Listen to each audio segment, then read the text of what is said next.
federalist. The formal name of this republic is Federal Republic of Nigeria. Unfortunately, we don't run a federalist system in Nigeria. Otherwise, what is so unique about all those things that are in the exclusive list? In this chamber, we try to federalize the police system. In this chamber, we failed. Every crime is local. And the solution to every crime is local. The earlier that senators in Nigeria summon the courage to say, we should not continue to deceive ourselves. Nigeria is threatening everybody and groups. When we lie to ourselves and we're reaping the fruits of lying, we're victims of the lie that we call our own, the social contract, which is another name for the Constitution. We say we in Nigeria give this Constitution to ourselves. We didn't. It was imposed. And it's not working. It's centralized. And the good things of life are not available for Nigerians. And they are crying. And you begin to blame them. You don't blame victims. You blame the system that produced the victims. This Constitution is not made by Nigerians. It's imposed. A federal constitution should be truly a federal constitution. You don't centralize everything. Nobody can fix this system. It's like putting square peg in round hole. It wouldn't work. It's not Buhari's fault, or Jonathan or the previous ones. They were handed and still being handed instruments, i.e. the Constitution, that cannot work the way it is. Let us do an agreement. Constitution is an agreement that we agree to live together by these rules which we would spell out about governance. This current one is a fraudulent one. And it's giving us victimhood because we never did it. And they say we did it. If somebody say you did something that you not do, is that not a lie? We went to court. The case is in court. Praying the court to say, look, the Nigerian people never did it. The court kept adjourning. Part of the problem we have. The case is still in court. Inauro started it. A lot of distinguished men and women up and down this country had their signature there. The case has not been taken. All right, we'll also anchor at that point. Dr. Amos Akingba is in Adeko and Afeni Ferry Chieftain. We appreciate your talking to us this morning. It's my great pleasure.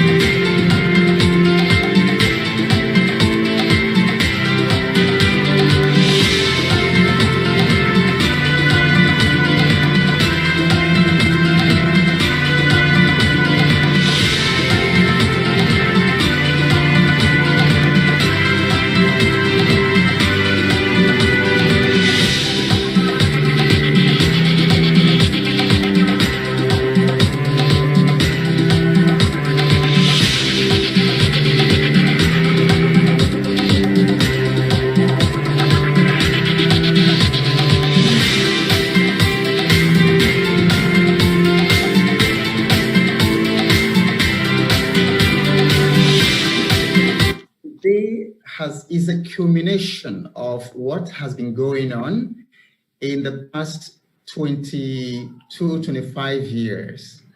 And we just want to apologize that there are a couple of technical hitches here in Nigeria, but that has not, and that cannot deter the destiny of today and what today is.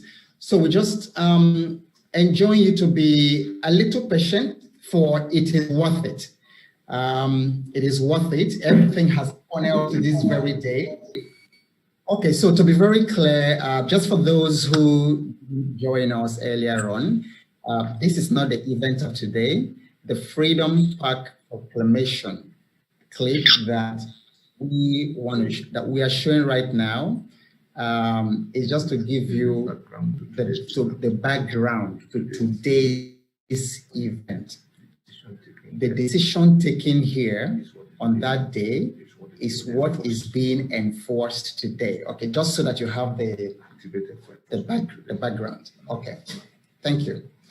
Of Nigeria.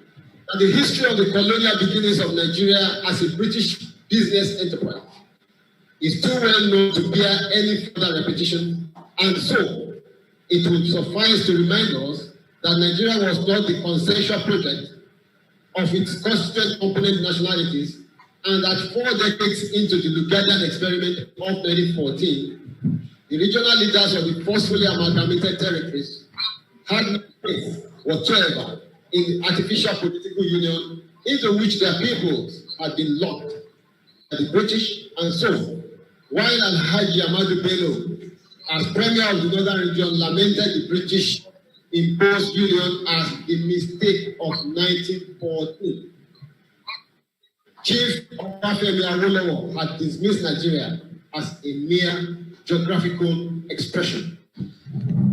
Number 2, recently declassified secret colonial records now affirm and confirm the heavy manipulations by the British to create a lopsided union in which what was packaged as independence in 1960 was, for the southern and middle belt Nigeria, merely a transition from external British colonialism to internal caliphate colonialism, manifesting Nigeria progressively as a British/caliphate joint business venture, holding the south and middle belt territories and peoples in servitude.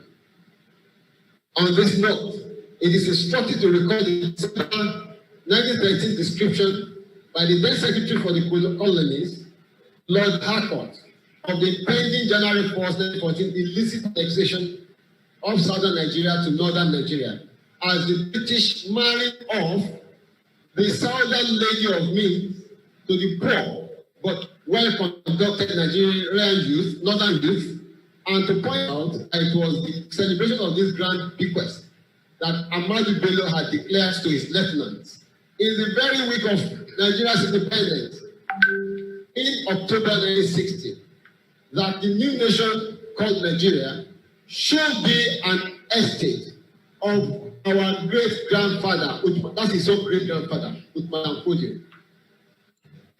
We must ruthlessly prevent a change of power.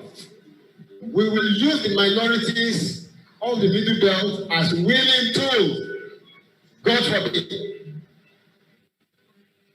And the South, the conquered territory, God forbid. Say it together, God forbid. And never to allow them to rule over us, and never allow them to have control over their future. God forbid. This is as quoted in Power newspaper of 12th October 1960. Number 3, we recall that as the departure of the British drew near in the early 1950s, the ethno-linguistic, cultural, and religious diversities of the people of the territory dictated the adoption of a federal constitution model, in which the 3 largely autonomous regions, northern, eastern, and western regions, own and control their assets, contributing an agreed percentage of their income, 15% maximum, to finance the upkeep and operations of the center, the federal government, in the limited function jointly delegated to it by the federative region. And it is pertinent to note that the high degree of autonomy which defines this federal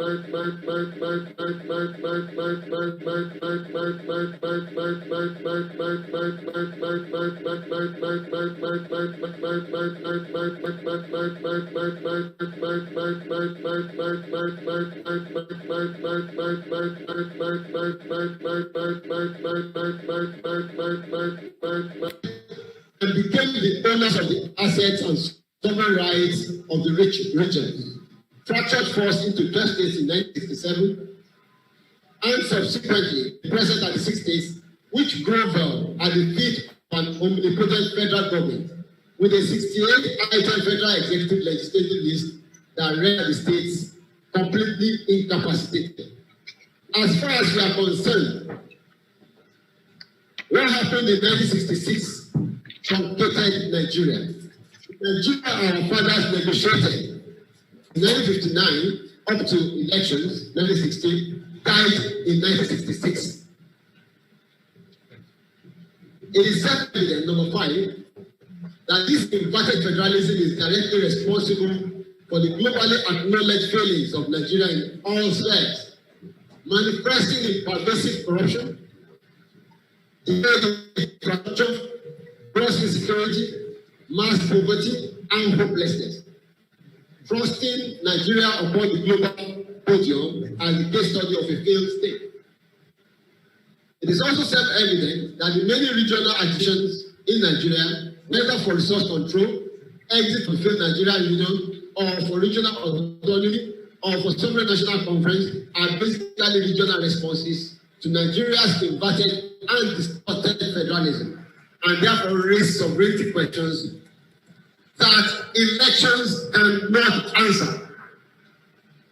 That number 6, that from the point of the collapse of the Federative Constitution in 1966, Nigeria ceased to be a federation, and that the unitarist country imposed by a combination of brute force and crime since 1966 has become for the constituent component units and component ethnic nationalities of Nigeria an occupation force operating as an adverse sovereignty in negation and suppression of the collective sovereignties of the said component nationalities, which now feel entrapped in the union of attrition and death that Nigeria has become for their various peoples, especially in the southern and middle belt territories, which had been at the receiving end of the belligerence of a section of Nigeria, as shown on the map behind us, which owe it a duty of faith to kill others as stipulated in Sharia, and which does not believe that all men are born equal, as stipulated in their principle of feudalism.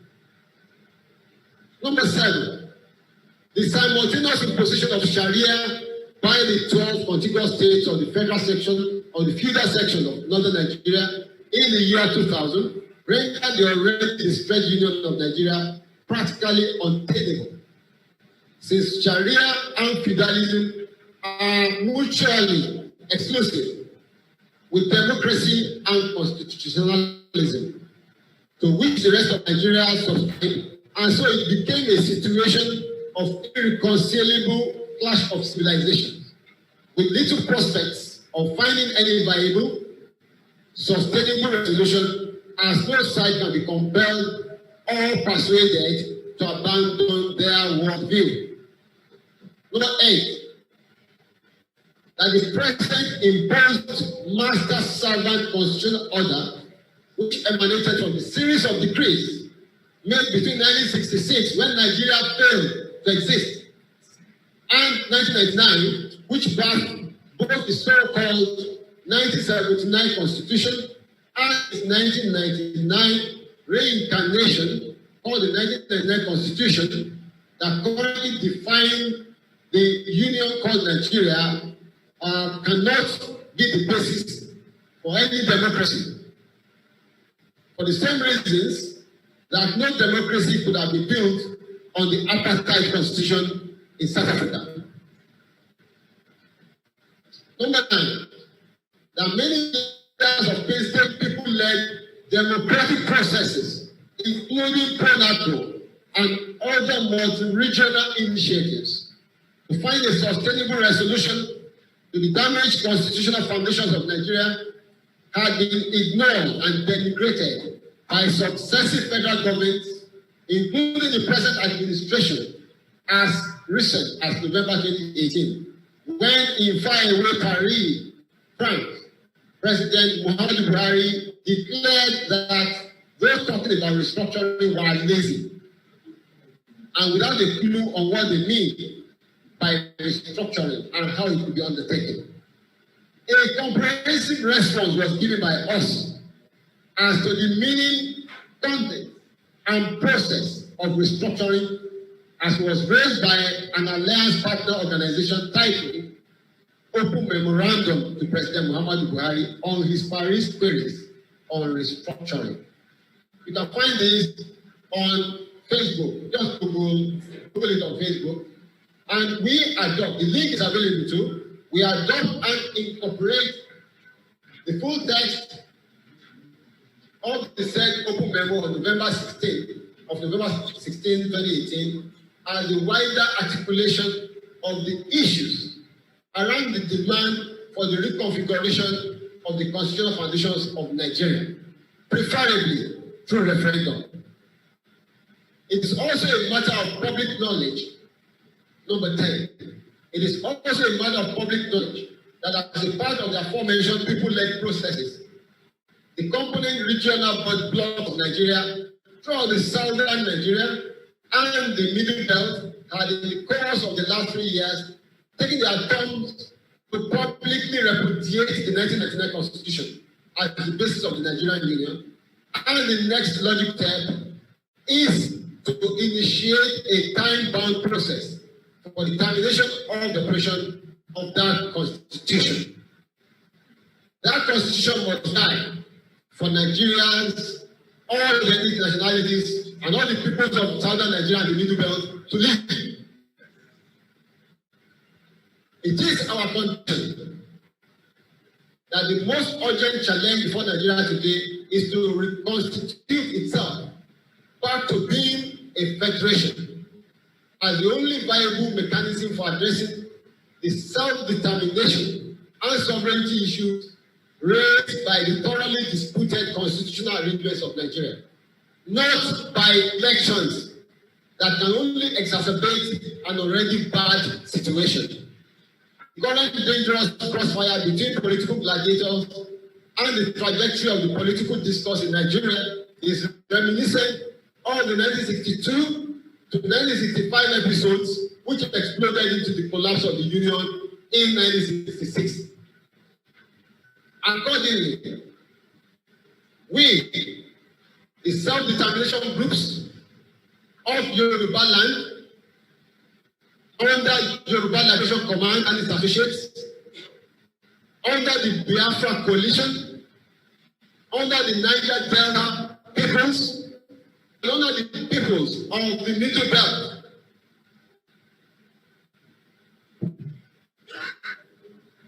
that will constitute itself, Nigeria will constitute back to being a federation as the only viable mechanism for addressing the self-determination and sovereignty issues raised by the thoroughly disputed arrangements of Nigeria. Repeat, not by election. So, we, the people, the owners of the land, the people that inherited Nigeria as ethnically constituted from our ancestors, demand that in place of the general elections planned for 2019, a transitional arrangement be immediately instituted to peacefully ease out the rejected unitary constitutional order, while a body with constant powers is also instituted to midwife the emergence of successive constitutional arrangements according to the preferences of the constituent component nationalities of Nigeria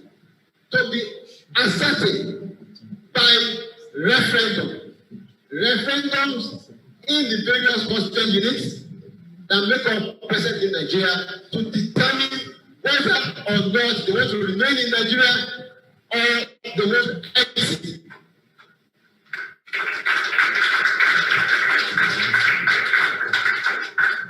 May we inform the political actors from the south and the middle belt of Nigeria that the choice must be made now between standing with the people of southern Nigeria and the middle belt that they claim to lead, who have rejected the 1999 Constitution and any elections mandated by it, and stand with the enemies of their people who insist on preserving that master-servant Constitution of 1999, which enslaved and impoverished the peoples. We have spoken. Signatories of this are the Yoruba group, the Lower Niger Congress group, and the United Middle Belt Independent People's Indigenous People's Congress. Thank you.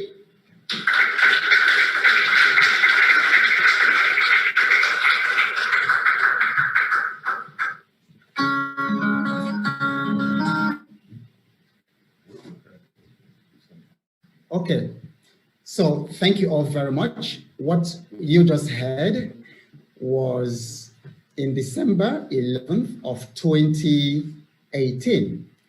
Then after this proclamation, the Freedom Park Proclamation of December 11, 2018, the president went to France and basically said, well, he heard what we said, that the government didn't know how to do that.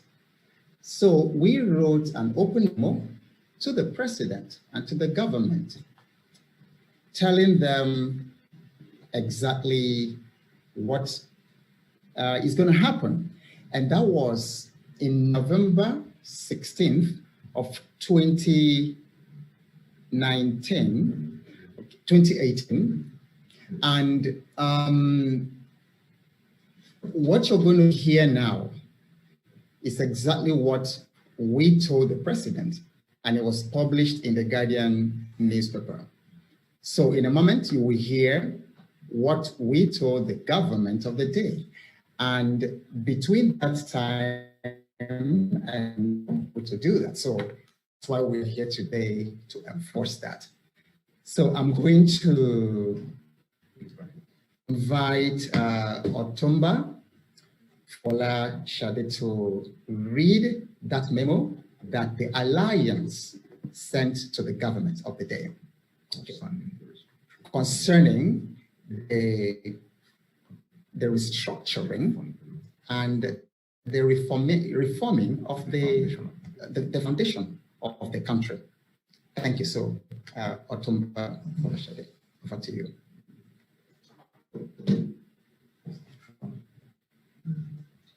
An open memorandum to President Muhammadu Buhari on behalf of the Lower Niger Congress and its MNN alliance partners in response to the restructuring queries raised in Paris, November 12, 2018.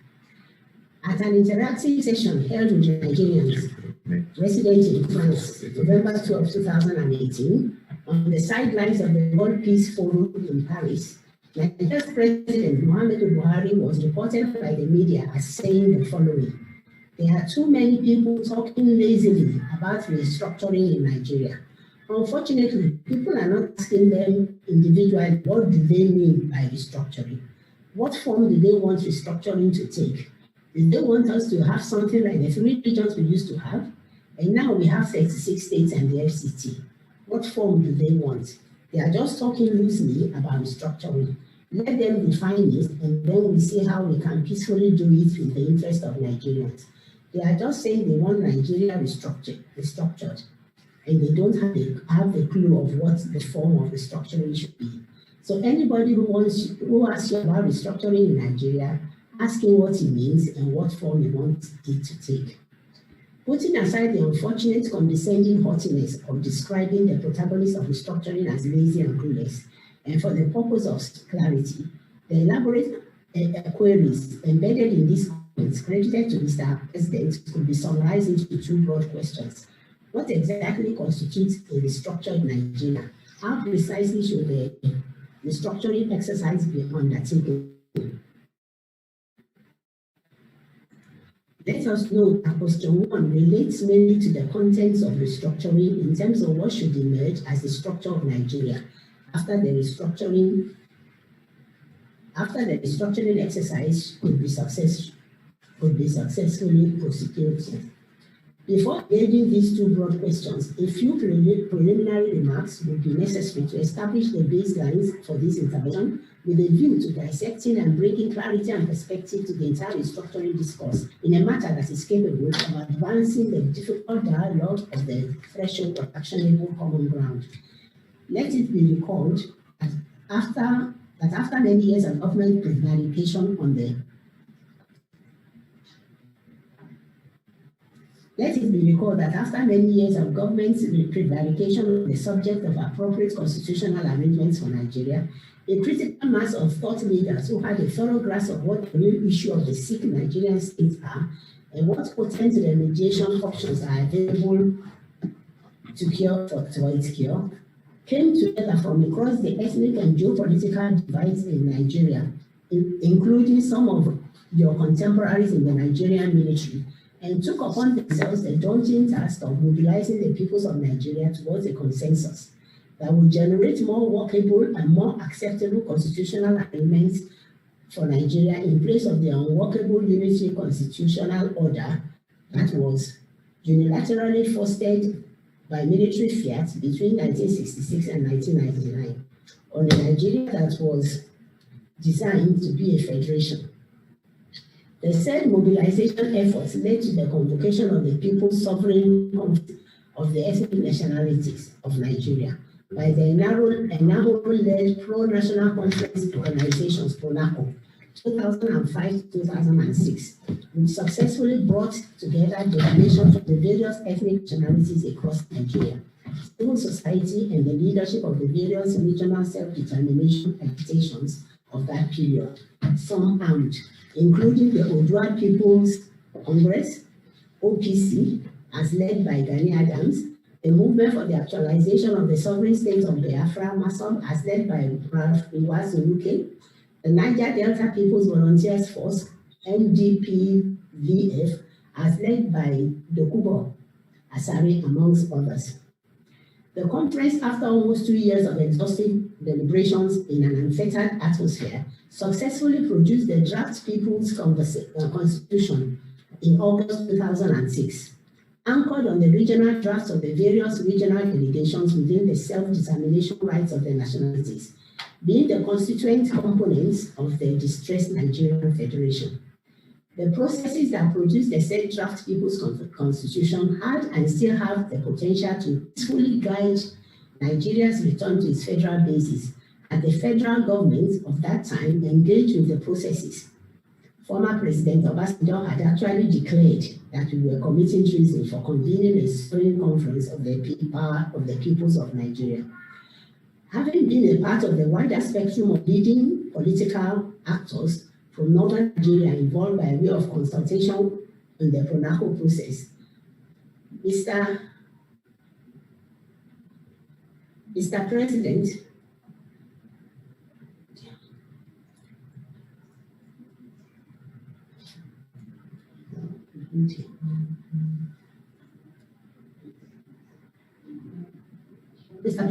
we recall that I had a meeting at Ikeja between yourself, myself, and Chief Enahoro, handed to you the hardcover edition of the aforementioned draft People's Constitution in February 2007, when you came to intimate the arrowheads of PRONACO of your bid for the presidency of Nigeria in the 2007 electoral round.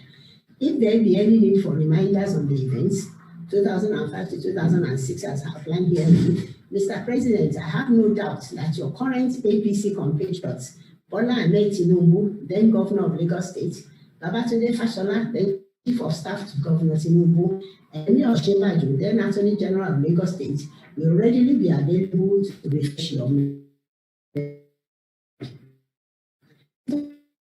the arrowheads of PRONACO, including Chief Anthony Enahoro, and Professor Wole Soyinka and Jim Chukwuemeka Ejumegu Ojukwu, amongst other plaintiffs, had, under the aegis of the implementation phase, called the Movement for New Nigeria, MNN, and in furtherance of the Monaco consensus, instituted suits between 2007 and 2009 at both the Lagos and Abuja divisions of the High Court, challenging the legitimacy of the 1999 Constitution on the grounds of fraud and forgery, seeking the termination of its operation and the immediate initiation of a transitioning that would distill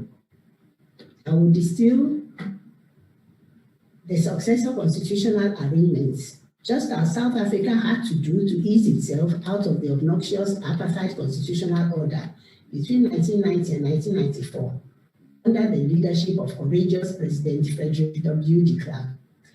Other implementation steps followed when by the MNN Lagos Declaration of June 30, 2011, the MNN Alliance partner organizations jointly repudiated the 1999 Constitution as the basis of Nigeria and mandated the said regional partner organizations to help galvanize the various peoples of Nigeria into regional constitution-making processes ahead of the inevitable constitutional reconfiguration of Nigeria, restructuring. Those regional processes have since advanced the constitution-making task and have, between 2015 and 2018, yielded formal proclamations across the southern and middle belt territories of Nigeria, repudiating on behalf of the peoples of each regional bloc the 1999 Constitution as a basis of the Federation of Nigeria, and respectively declaring their desires to explore other available options for the future of their various peoples within the context of their universal right to self-determination. Since Nigeria had for over 15 years, from Aburi of 1967, refused to address the self-determination questions arising from the grave constitutional of its constituent components. This review of recent and ongoing actions and exchanges amongst the peoples of Nigeria on the subject of restructuring is to assure Mr. President that there is a body of knowledge and know-how which the distressed Federation of Nigeria can immediately leverage to salvage itself from the free fall and debilitation it now finds itself in as a viable political union, and that contrary to Mr. President's charge that the proponents of restructuring are lazy and clueless, it is the federal government of Nigeria that has been mystifying and obfuscating the straightforward subject of returning Nigeria to its federal basis, and presenting itself as frightened and confused every time the word restructuring is mentioned, with many failed attempts by federal governments to short-circuit requisite processes by way of the Unitary Star National Conference in 1994, 2005, and 2014. Here is a further historical background for the answers we are providing to questions 1 and 2 as crafted. A federation is a union of constitutions, and Nigeria became one country at independence in 1960, when the three regions of the time, northern, eastern, and western regions, which already had their own constitutions made out between 1957 and 59, met, negotiated, and agreed to federate themselves into one political union at the Lancaster House Conferences of 1959. The crux of this agreement and the federation model it produced was the high degree of autonomy it guaranteed for the federating regions, in which each region owned and controlled its assets, contributing an agreed percentage of its income, 15%, for the upkeep of the center, federal government, to finance the limited functions generally delegated to the center by the regions, meaning that the center was a creation of the regions to service specified collective needs. It will be recalled that when in 1953, Anthony Anaho moved the first motion for independence, the northern delegates opposed, blocked, and defeated the motion.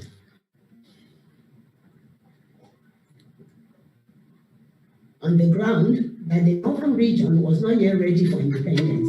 It will also be recalled that following the collapse of the said independence motion of 1953, the 8-point demand raised by the then Premier of the Northern Region, Sir Ahmadu Bello, as conditions for the northern region to join the other two regions as one country and to independence had to do with the degree of regional autonomy which the North wanted, and this took between 1953 and eventually defined the autonomy level adopted in what became the Independence Constitution in 1960. The coup of January 15, 1966, and the counter coup of July 29, 1966, brought the military into the arena of political power, resulted in the toppling and jettisoning of the 5 constitutions that defined the Federation of Nigeria, 4 regional and 1 federal, and the imposition of unitary constitutional instruments by military decrees, one of which by May 27, 1967, broke up the estival 4 regions into 12 states and swept away the autonomy of the regions, whilst hijacking and confiscating the assets and rights of the regions. Most governmental powers and responsibilities of the regions were forcefully taken over by the federal government in this period. From that point in May 1967, Nigeria ceased to be a federation.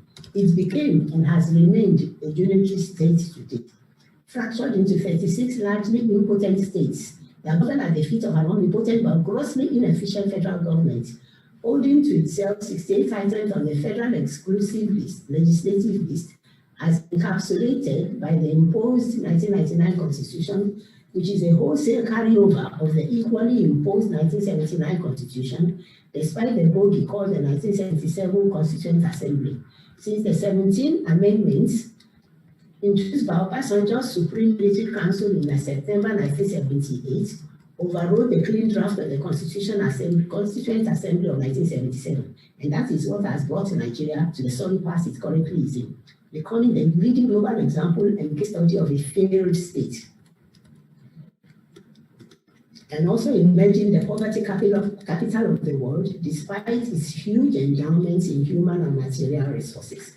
Mr. President, sir, these failures of Nigeria, characterized by gross insecurity, pervasive corruption, and infrastructural decay, are the direct consequences of the aforementioned distortions of Nigeria's federal constitutional arrangements.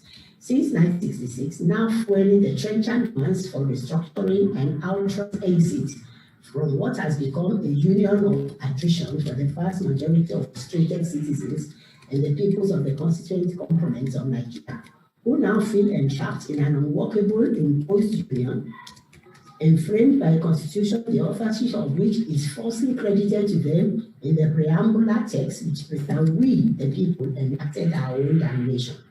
It is therefore self-evident that the countrywide demands for restructuring are quite simply demands for the returning of Nigeria to its federal foundations, as there can be no viable mechanisms for sustainably keeping such a diversity of peoples, cultures, and civilizations as Nigeria presents in one cohesive country, otherwise than as a federation. All honest stakeholders ought by now to have reached this inescapable conclusion, especially by soberly looking back at the tragedies of unitary Nigeria since 1966. Let us also point out that the legislative mandate of the National Assembly does not include the constituent powers required to make the constitutional and powers are the exclusive powers of the federal constituent component, flowing from their sovereignty, currently suppressed by the suzerainty of Nigeria has been since 1966. Any lawyer who tells you otherwise is either ignorant or abused, whether it's not based on federal law. And applying these backgrounds, we will now proceed to make specific what exactly is the one of all is very Nigeria in terms of context of outcome is that the structure of Nigeria that will be made. When the foreign nationalities being the constituent components of which the treaty decide the geographical formation in which we will receive, that is progressing with the rest of the union. Often says that being internal guarantee internal cohesion in the world within the context of the universal rights of each nationality of the foundation. When the federation blocks the status blocks governmental responsibilities and they will stick to the federal government, what they keep exclusive to themselves and what they may concurrently undertake with the federal government, with all three residual powers, that is, anything not listed under any of their four main three categories, reserved for federating units. Referendums are plebiscites deployed as ratification mechanisms as appropriate at each stage, in keeping with and in a manner consistent with the imperatives of self-determination for each sub-nationality. The number of federating units will also have to be a function of the consultations agreement of the sub-nationalities in stage 1 of the two-stage process outlined in question 2 below, and not by the kind of whimsical dictates that brought Nigeria to its current 36-state quagmire. How precisely should the restructuring be undertaken? Guided by the fact that a federation is a union of constitutions, and looking back at what truncated the basis of Nigerian federation, the logic of the situation dictates a two-stage process undertaken in a certain sequence. Stage 1 would be to distill the regional constitutions of the proposed federating units as outlined under question 1, that would federate in the second one.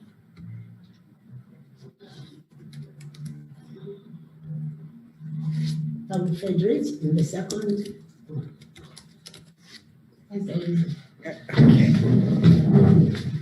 You have to read this side. Okay. This is what I want to read. It's back. Okay. Oh. Okay. As was done, sir. In the second, as was done by the three regions between 1957 and 1959, ahead of the Lancaster House conferences of 1959. Stage 2 would be for the proposed federating units already armed with their respective regional constitutions as distilled from stage 1 to meet, negotiate, and agree on the terms of federating themselves into one political union, as was done in the Lancaster House conferences. Referendums and ratifications are to be deployed as ratification mechanisms as appropriate at each stage, in keeping with and in manner consistent with the imperatives of self-determination for each of the sub-nationalities. May we point out, Mr. President, that is what the failure of all the governments of Nigeria since 1970 to abide by this simple logic of a federation that is responsible for the failure of all attempts to revoke the constitutional arrangements of Nigeria, starting with the Constituent Assembly of 1977 to all the national conferences of 1999, 2005, and 2014. So anything short of this two-stage process is bound to fail yet again, no matter how well intentioned the conveners may be. Now that we know in broad outlines what restructuring means, Mr. President, Mr. President may be asking, but how do we begin? From where we are now, especially with the 2000 elections so near?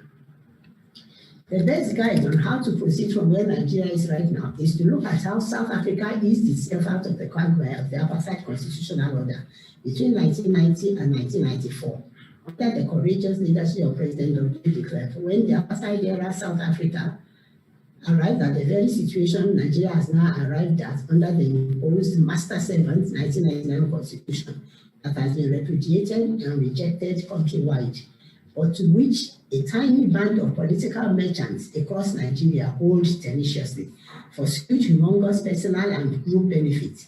Even the people, the country, and the society sink into misery, decay, and retention. The government of South Africa saved and began the healing of their dying country by telling itself the truth in 1990, namely that the apartheid constitutional order could not carry the South African society further, and therefore it announced a definitive plan to terminate the operations of the apartheid constitution and immediately set in motion the transitioning process called CODESA, which meanwhile the process birthed the wholesale replacement of the repudiated apartheid constitution, which birthed the wholesale replacement of the repudiated apartheid constitution. Nigeria is in that station at this time that requires this turnkey constitutional re-engineering, reconfiguration, and reconstruction, which has acquired the street name of restructuring. Mr. President, Nigeria is very sick, and we present this memorandum to you as concerned statesmen who have taken the trouble to fully diagnose the actual ailment of the sick Nigeria and to locate the most important prescription of that ailment and now invite your government and other stakeholders to commence the emergency treatment to the life-threatening illness of Nigeria over and above the ineffective palliatives that partisan politics have offered the dying union for over 50 years now, including elections that only throw up new drivers to steer the vehicle with a knocked engine, which Unity Nigeria has been since the 1966 collapse of its federal foundations.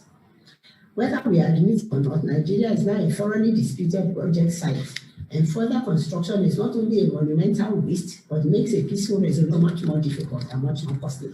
We were encouraged to raise this memorandum to you by the part of your comment in Paris, in which you stated concerning the restructuring demand. Let them define it, and then we see how we can peacefully do it in the interest of Nigerians.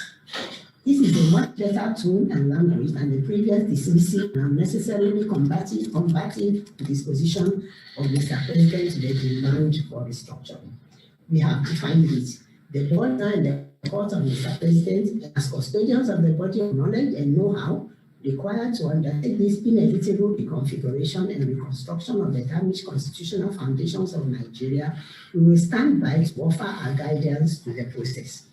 With every sense of responsibility, and has already been campaigned for by the LNC and its MNN alliance partners, it is our conviction that the situation calls for a public acknowledgement by you that the 1999 Constitution is a source of the misery of Nigeria and Nigerians, and this acknowledgement should be accompanied by a formal announcement defining the 2019 elections, as well as the immediate initiation of a timeline transitioning process with a balance of your tenure along the paradigms outlined in this memorandum in place of further national elections in 2019 under the reputed 1999 Constitution, which can only worsen the situation of Nigeria, as was the case in 1964-65 elections that landed Nigeria in the catastrophes of 1966 to 1970. For more illumination on restructuring from self-determination perspective, you may wish to view the YouTube title, Nigeria, a Valley of Decision. May God grant you the wisdom and the courage required to steer the troubled ship of the Nigerian state in the present turbulent waters. For and on behalf of the Lower Niger Congress and its MNN Alliance,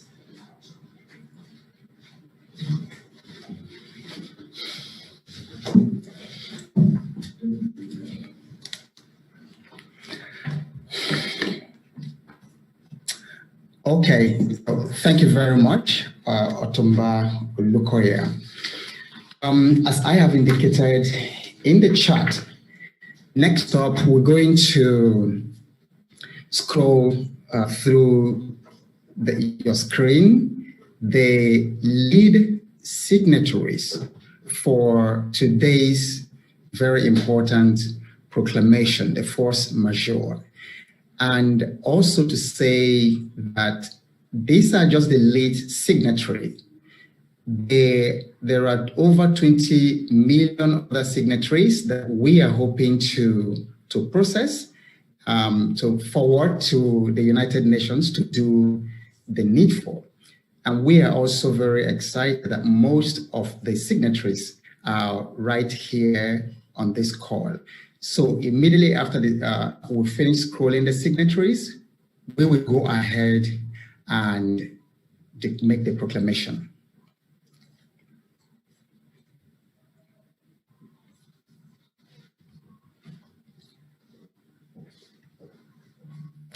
Okay, so there's no music background, incidentally, but we will also scroll this again when it's done. But this day, the December 16th of 2020, here are the lead signatories of the ethnic nationalities of Nigeria, who are being supported by over 20 million other signatories being processed. And after the force majeure proclamation, we are going to give people instructions, some guidelines as to where they can go to also add their signatory for this very important event. Okay, so here we go.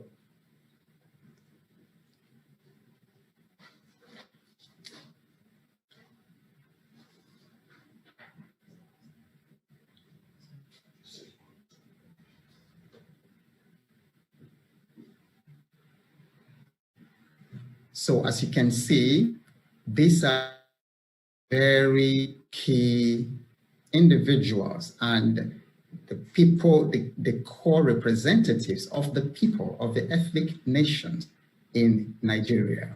These are people whom the ethnic nations themselves have,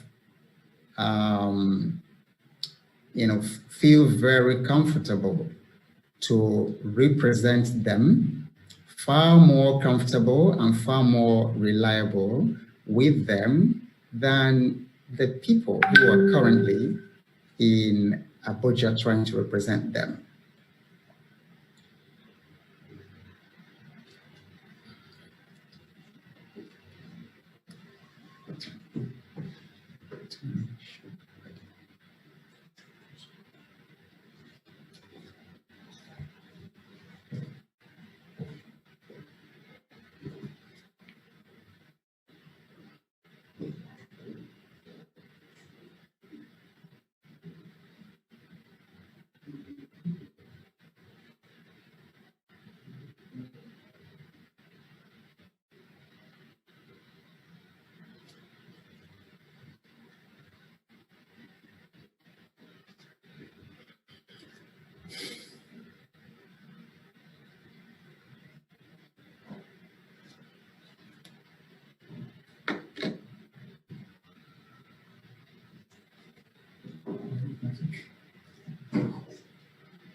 Okay, so thank you very much.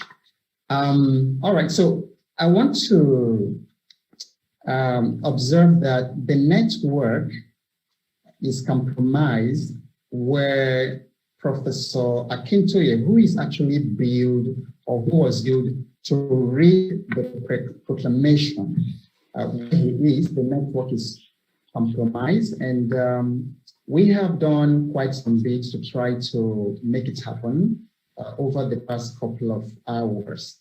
And it looks like that is not happening at this time. But however, Professor Akintoye, the lead signatory for today's proclamation, is on the call. And then all the other signatories, the lead signatories, are also represented. So as a result, because must happen, because the spirit is already here. So the joint leadership of the NINAS Alliance, the Nigerian Indigenous Nationalities Alliance for Self-Determination, so took the decision that the Secretary General of the LNC, who is also the co-convener of the NINAS Alliance, will go ahead and read the proclamation. So, ladies and gentlemen, the moment we have been waiting for is here, and I would like to invite the Secretary General of the Lower Niger Congress and the co-convener of the NINAS Alliance, Barrister Tony Nnadi, Mr. Tony Nnadi, to read the proclamation on behalf of the NINAS Alliance. Notice of constitutional grievances, declaration of constitutional force majeure, and a demand for transitioning process for an orderly reconfiguration of the constitutional basis of the Federation of Nigeria, being the joint proclamation of a sovereignty dispute by accredited delegates of the Nigerian indigenous nationalities of the Southern and Middle Belt territories of Nigeria, issued the 16th day of December 2020 in Lagos. This proclamation is titled Correcting the Mistake of 1914.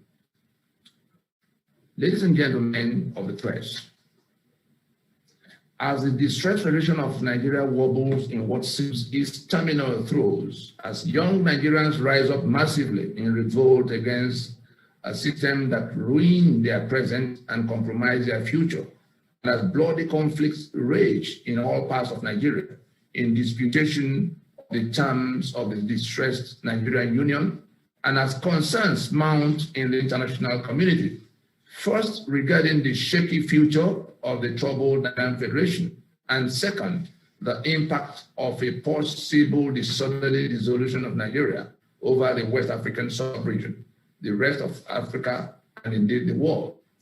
We gather here this day as accredited delegates of the constituent component nationalities of Nigeria under the aegis of Nigerian Indigenous Nationalities Alliance for Self-Determination, being a joint cooperation for the self-determination initiatives of the Southern and Middle Belt of Nigeria on behalf of our various peoples and interests to pronounce an end to our toleration of Nigeria's unitary constitutional order, unilaterally imposed and forcefully maintained by a section of the Nigerian country in negation of the federal basis upon which Nigeria became one political union at independence in 1960, and in brutal subjugation of our collective sovereignties, currently being forcefully and fraudulently appropriated by the Nigerian state. We gather here today before the global community to formally proclaim a sovereignty dispute in rejection of the further operation of the imposed unitary constitutional arrangement of Nigeria and in assertion of our inalienable right to self-determination. The history of the colonial beginnings of Nigeria as a commercial venture of Britain is too well known to admit any further repetitions here, but suffice it to recall, one, that the manipulations that went into the flawed foundations laid by the British in 1914 amalgamation of the protectorates of Southern Nigeria with the protectorate of Northern Nigeria, as revealed in recently declassified British colonial records on Nigeria, created a lopsided union, locking the diverse peoples of Nigeria into one political union with two mortally opposed civilizations. Two, that as independence approached in 1960, the diversities of various peoples of the Nigerian Union dictated the adoption of the federal constitutional model by the then three largely autonomous regions, namely Eastern, Western, and Northern regions of Nigeria, as basis of entering into independence as one political union in 1960. Three, that amidst the early strains of post-independence Nigeria, arising mainly from the aforementioned foundational and independent and pre-independence manipulations by the British colonial rulers of the Nigerian Union, the military coups of 1966 truncated the federal constitutional basis of Nigeria and plunged the fledgling union into a catastrophic 30-month war with its breakaway eastern region between 1967 and 1970, triggered by disputations around the terms of the Nigerian Union and leaving in its trail human carnage in excess of 3 million people and a fractured union now resting on an unworkable unitary constitutional order imposed in 1979, first by fiat of the illicit federal government who emerged since 1966, collapse of the Federation of Nigeria, forcefully hijacking and confiscating the sovereignties of the constituent component regions of Nigeria that federated their sovereignties in 1964. That the prevailing 1999 Constitution of Nigeria, which was a wholesale adoption of the 1979 edition via Decree number 24 of 1999, revalidated, reinforced the aforementioned hijack and confiscation of the sovereignties, powers, and assets of the four erstwhile federating regions by the aforementioned illicit federal government of Nigeria, which by decrees fractured the four regions into 36 states and completely emasculated by a 68-item federal exclusive legislative list that comprehensively stripped the federating states of all key assets, economic assets, and governmental powers, thereby creating a totally dysfunctional, corruption-prone, over-centralized system that has failed in every respect, manifesting in gross insecurity, decayed infrastructure, and mass impoverishment, so that Nigeria, with its vast human and material resource endowments, has now emerged as the poverty capital of the world, as well as the global leading example of a failed state. 5, there is a countrywide consensus against the unitary constitutional arrangement imposed incrementally on Nigeria by a combination of guile, brute force, and impunity between 1966 and 1999, now codified by the 1999 Constitution. This countrywide consensus has manifested in several unilateral, regional, and multi-regional actions in repudiation and rejection of the unitary constitution of Nigeria. The first indication that was in the year 2000, the 12 contiguous states of the Far North simultaneously imposed and began to implement Sharia in their domains against the express provision of the 1999 Constitution, which in Section 10 forbids the adoption of any state religion. This translates to a unilateral secession from the secular Union of Nigeria. Between 2005 and 2006, a sovereign conference of ethnic nationalities of Nigeria, convened by the Pro-National Conference Organizations, PRONACO, deliberated exhaustively and produced a draft People's Constitution in 2006, which had the potential of restoring Nigeria to its damaged federal foundations. Though ignored by successive governments in Nigeria, that draft became the new federating consensus against the prevailing unitary constitutional order in Nigeria. It will be recalled that prior to the 1999 return to civil rule in Nigeria and before PRONACO, there was NADECO, which vigorously challenged both the adoration of military governance in Nigeria and Nigeria's unitarized federalism, both by military decrees. C, as a way of easing out the rejected military constitutional order and paving the way for the emergence of a new federating consensus, the conveners of PRONACO, aggregating under the aegis of the Movement for New Nigeria, MNN, being an alliance of the regional self-determination initiatives of the South and Middle Belt territories of Nigeria, hereinafter called the Alliance, in May of 2007, instituted a lawsuit at the Federal High Court in Abuja, challenging the legitimacy of the 1999 Constitution on the grounds of fraud and forgery, and sought an order of court for the termination of the operation of the 1999 Constitution via an 18-month transitioning arrangement. D, the MNN Alliance, by its MNN Lagos Declaration of June 30, 2011, jointly repudiated the 1999 Constitution as the basis of the Nigerian Federation and mandated the alliance blocs to distill their various regional charters and constitutional drafts in readiness for the inevitable fundamental reconfiguration of the distressed Nigerian Federation to be ratified by referendums and plebiscites. We hereby adopt and incorporate the said MNN Lagos Declaration of June 30 and 11 in support of this proclamation. E.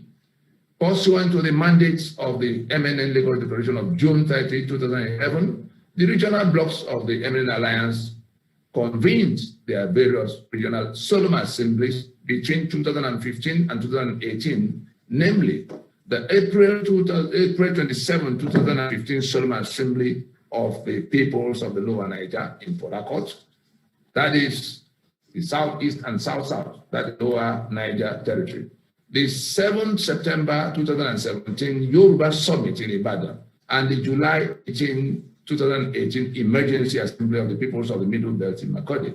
Each of these regional solemn assemblies formally repudiated and rejected the 1999 Constitution as the basis of federation.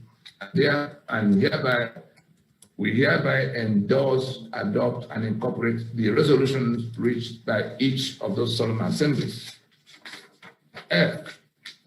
Having rejected the 1999 Constitution as the basis of the Nigerian Federation, and in the face of ferocious coordinated ethnic cleansing onslaughts of the murderous Fulani militia against indigenous peoples of Nigeria, the MNN Alliance mobilized the people, the alliance territories, under the aegis of the Nigerian Indigenous Nationalities Alliance for Self-Determination to issue the joint multi-regional Freedom Park Proclamation of December 11, 2018, by which the alliance territories rejected the conduct of further national elections mandated by the repudiated Nigerian Constitution and mandated a transition in place of the largely doomed 1999 Constitution, and demanded a transition in place of the largely doomed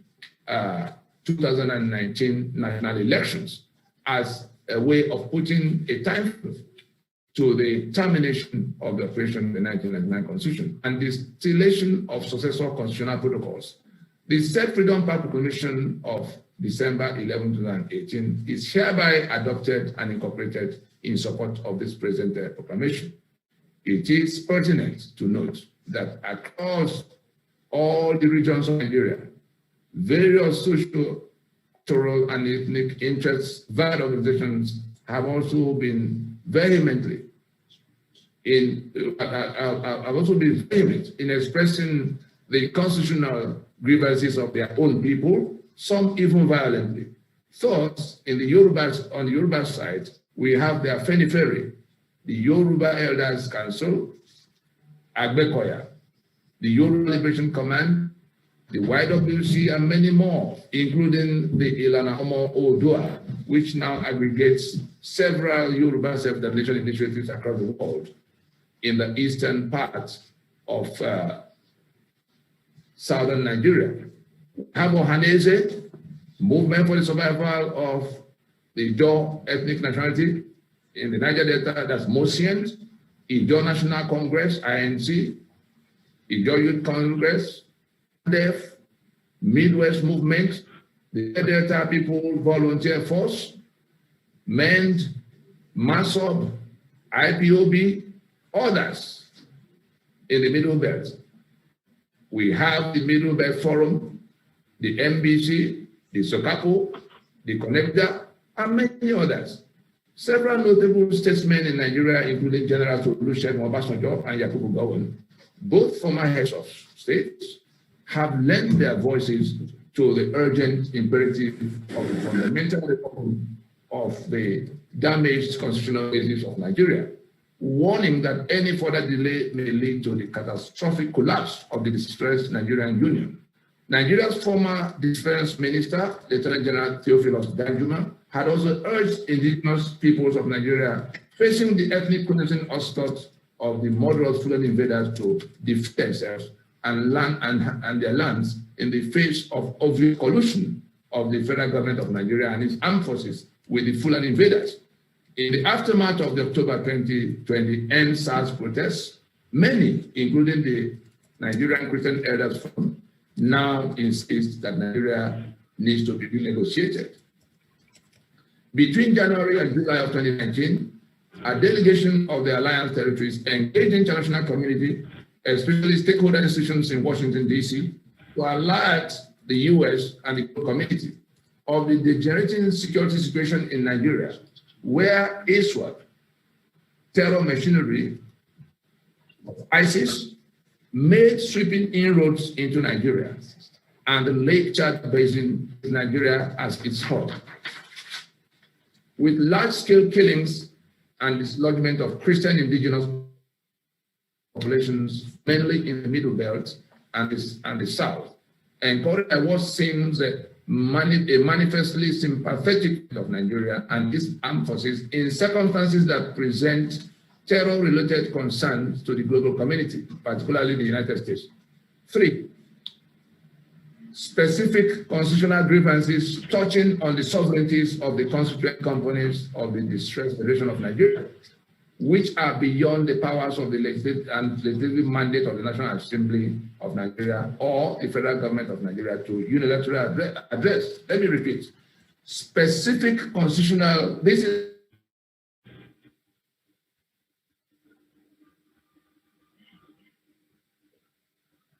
touching on the sovereignties of the constituent components of the distressed Federation of Nigeria, which are beyond the powers and legislative mandate of the National Assembly of Nigeria or the federal government of Nigeria to unilaterally address.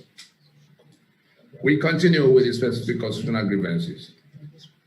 1, the claim in the preamble to the 1999 Constitution that we, the people, firmly and solemnly resolved to live in one political union, and that we enacted and gave ourselves the 1999 Constitution is self-evidently false, as Decree number 24 of 1999, by which the so-called 1999 Constitution was promulgated, outlines step by step the process by which the author of the 1999 Constitution, General Absalom Abaka, and his Armed Forces Provisional Ruling Council came about the document it labeled the 1999 Constitution. This is a criminal usurpation of the sovereignties of the constituent components, whose exclusive right it is to make for themselves the constitution by which they will federate and be governed as an incident of their sovereignty, even by the admission of the 1999 Constitution as Section 14.2a, and I quote, "Sovereignty belongs to the people of Nigeria, from whom government through this Constitution derive all its powers and authority.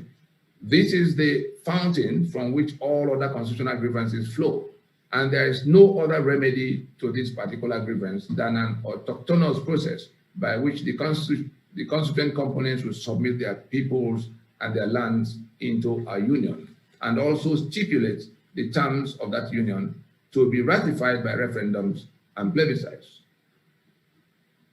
We refer to Decree number 24 as incorporated into the 1999 Constitution and the preambular text of the 1999 Constitution. It's still there for everybody to see. The claim that we made the Constitution, that's the biggest complaint of the nationalities against that Constitution. 2, the second grievance.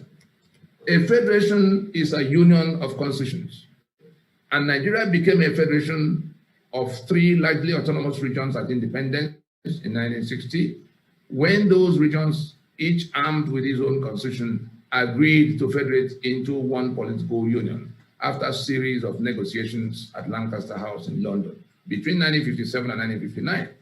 The Midwestern region became the 4th region of Nigeria in 1963 from a constitutional process.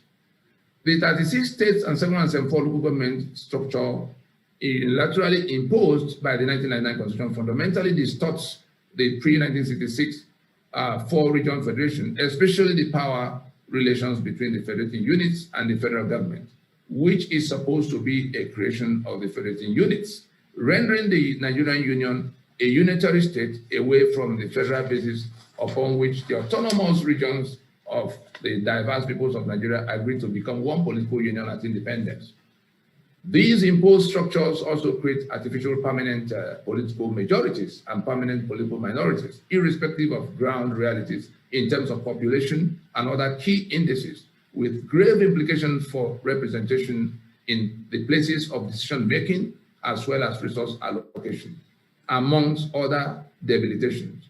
There is no other viable remedy for this particular grievance than reverting to the national negotiated basis of federating in terms of formations and preferences ratified by referendums and plebiscites refer to the first schedule of part 1 of the 1999 Constitution. The summary of this particular grievance is that the formations in which the peoples agreed to relate have been fractured from 4 regions of 1966 to 36 states, in which the question of representation, resource allocation, and all kinds of things people expect in a federation have been compromised permanently against some in favor of others. The third ground of grievance, we've taken 2. The third ground of grievance is that the 68th item as federal exclusive legislative list is the mechanism by which the illicit federal government of Nigeria hijacked, confiscated, and sequestered the key economic assets, as well as the most important governmental powers and authority of the federative units. Federally confiscated assets include oil and gas assets, the vast maritime assets of the coastal territories, solid mineral, including iron ore, aluminum, coal, limestone, and a wide range of precious metals and stones. The federally confiscated powers include the power to generate and transmit electricity, the power to operate a police service, and other services that might require the use of arms, the power to build, own, or operate seaports, airports, railways, highways, etc. 68 items. Also confiscated are the powers of over banking, insurance, copyrights, patents, trademarks, pensions, prisons, posts, company incorporation, marriages, elections into federal and state offices. The list continues. Some of the worst consequences of this federal hijack and confiscation of powers and assets was the seizure of the federal government, by the federal government, of educational institutions, particularly the great universities developed by the then regions, which the federal government thoroughly degraded over the years. The same was the case with the manufacturing concerns established by the regions. The implication of this federal exclusive legislative list is that only the federal government shall have power and control over all the items listed, while the federating units are forbidden from anything coming under that list. To make things worse, even the few undertakings permitted the already emasculated states under the so-called concurrent list, 13 number, are expressly subjugated to the overriding powers of the federal government, such that any conflict between the federal government and the state government in respect of any matter on the concurrent list, the interests of the federal government will prevail. More than any other single cause, the disastrous consequences of this over-centralization of control over a large range of subject matters has been at the heart of Nigeria's arrested development and the total system dysfunction, especially when viewed against the backdrop of the rapid socio-economic development in the pre-1966 region of Nigeria, which owned, controlled, and worked their respective economic assets to the benefit of their own people, exercised most of the powers now sequestered from them by the so-called federal government. The other over-centralization comes with hideous inefficiencies that have been the root cause of the culture of corruption and waste in Nigeria, as humongous assets and funds are held in the hands of the federal establishment that have no real contact with the development needs of the various parts of Nigeria. Thus, we are saddled with a situation in which people who have nothing to do with the present needs of the true owners of the assets, and who are now not in any way accountable to those true owners or anybody at all, carry on most wastefully as armed robbers will do with their loot. Whether such public funds are proceeds from the sale of oil and gas, or from customs duties, operations of ports, company taxes, or VAT, those who receive the funds as allocations simply treat the funds as their own share of the loot called Nigeria. In all, the entire system is designed to be resistant to development. The various agitations in Nigeria, from the Niger Delta Resource Control agitation to the Yoruba OPC and Amotekun that seek control over Yoruba internal security, to the Biafra agitation by those in eastern Nigeria who are so completely frustrated by the inequitable and unworkable Nigerian unitary union that seek outright exit from the union, are caused by the 68-item federal exclusive legislative list. That Nigeria is without electricity or any meaningful infrastructure is on account of this federal exclusive legislative list. That Nigeria has become the poverty capital of the world is due mainly to the exclusive list. The broken down security situation in Nigeria is also largely due to this same exclusive list. The remedy to this particular constitutional grievance is to dismantle the exclusive list completely, restore the sovereign powers of the constituent components, which may in turn cede to the center only such powers as they freely wish, in unfettered self-determination as dictated by the concept of federalism. We may refer to the second schedule, part 1 of the 1999 Constitution that lists all of those items on the exclusive list.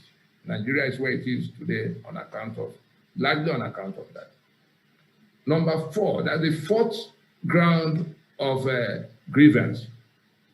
Aggravation of existing constitutional grievances and extraordinary urgency for remedial action. As quite apart from the provisions of the Constitution itself, there are aggravating circumstances that have arisen to impose an urgency on the peoples of Nigeria concerning this subject matter. And so, amidst trenchant demands by the peoples of the South and Middle Belt for the fundamental reconfiguration of Nigeria's unitary constitutional order to address the dysfunctional system under which security and infrastructure had completely broken down in Nigeria, the ferocious ethnic cleansing onslaught by the Fulani militia, masquerading as herdsmen, commenced throughout southern Nigeria and Middle Belt upon the emergence of Major General Muhammadu Buhari in 2015 as the president of Nigeria, compounding the Boko Haram insurgency and terror campaign that was already ravaging the northeast of Nigeria, especially the Christian communities. Concerning the rapidly worsening situation and the Middle Belt, in the South and the Middle Belt, as well as the glaring complicity of the federal government of Nigeria in circumstances that progressively validate the charge of outright collusion with the murderous Fulani militia, masquerading as herdsmen, it is pertinent to point out the following.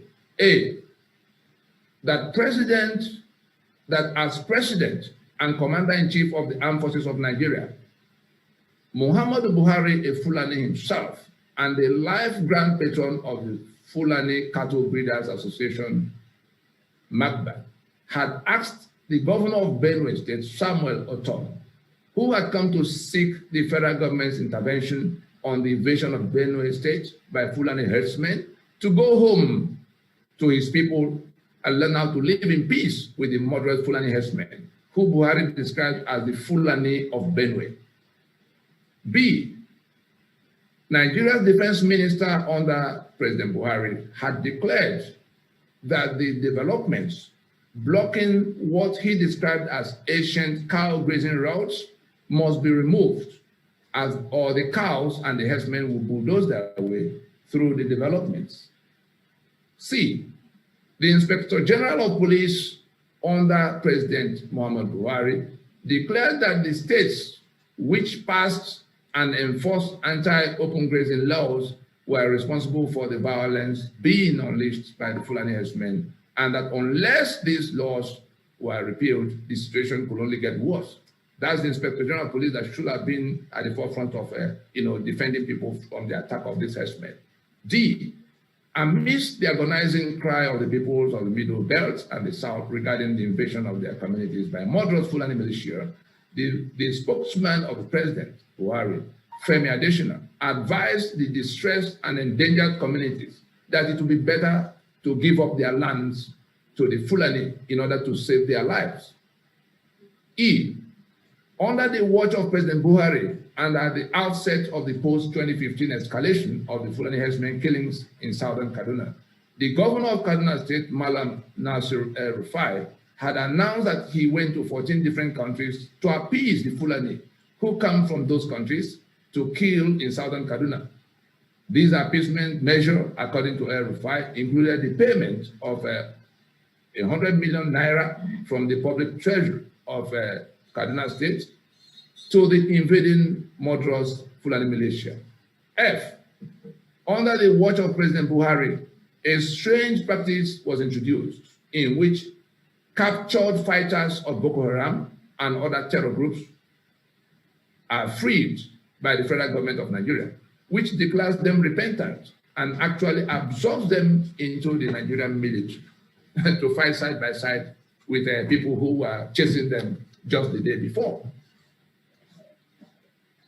G,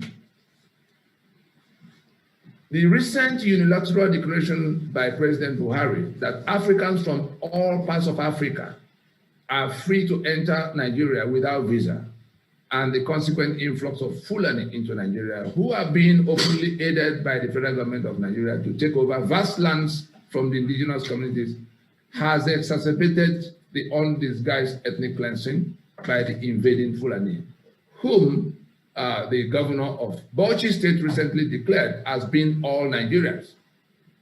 The governor of Bauchi State went on national TV to tell the rest of us that Fulani from all over Africa are Nigerians, and therefore not only are they to enter, but they can, that they will have the first right of, enjoying whatever is available to Nigerian citizens, wherever they are in Africa. On a scale, this particular point is happening, this particular point of compromising our sovereignty is happening on a scale that totally compromises the sovereignty of Nigeria itself, and therefore that of all constituent components of Nigeria, particularly the South and the Middle Belt.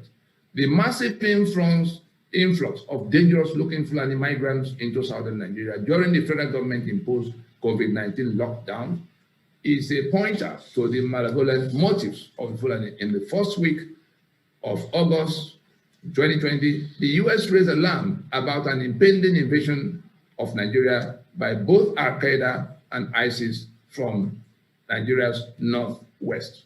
To further compromise our sovereignty, Chinese loans being recklessly contracted by the federal government of Nigeria contain clauses that cede Nigeria's sovereignty to China in the event of a default.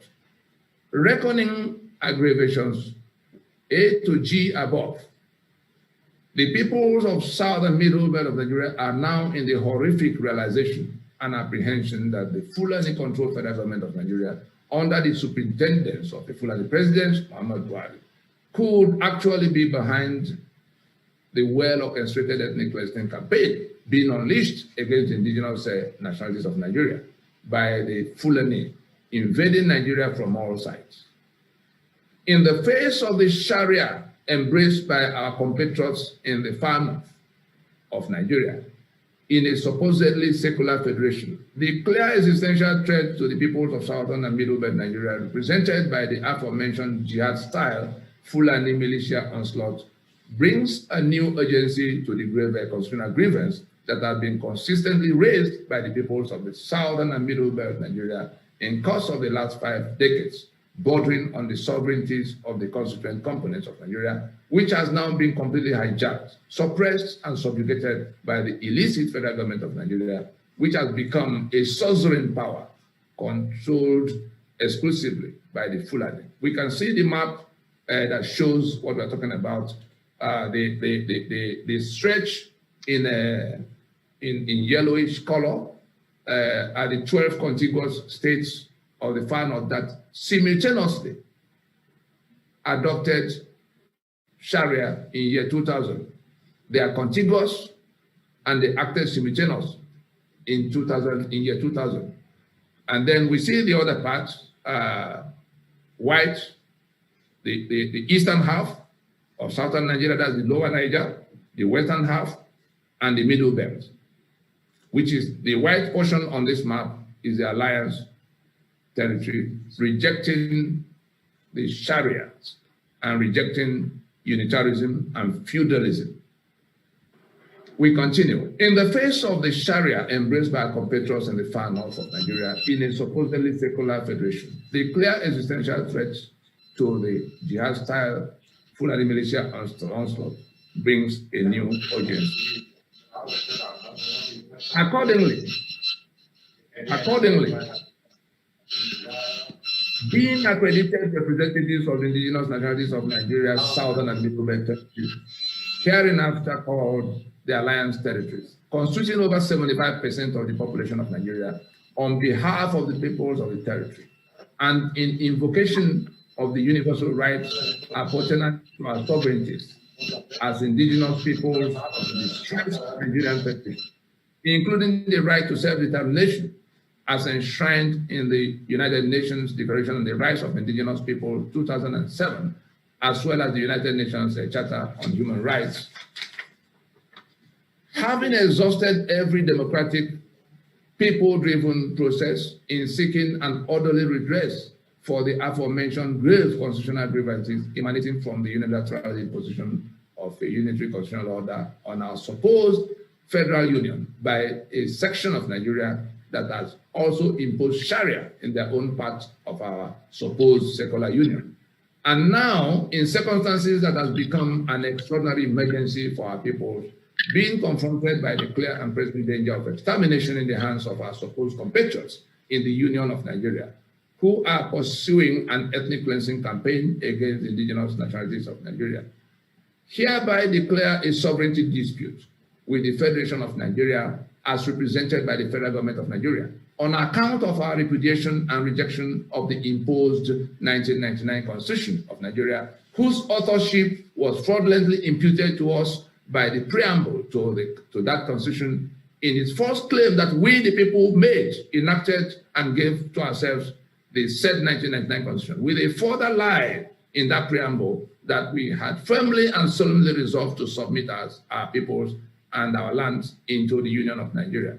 Furthermore, in invocation of our long suppressed collective sovereignties, we hereby proclaim a constitutional force majeure effective from the midnight of the 16th day of December in 2020, with a 90-day notice to the government of the Federation of Nigeria, the Security Council of the United Nations, the government of the United States of America, the European Union, as well as the international community, of the intention of the peoples of the Alliance territories to reconsider our continued allegiance to the disputed 1999 Constitution, as well as the unitary union of death, attrition, and backwardness it forced on us.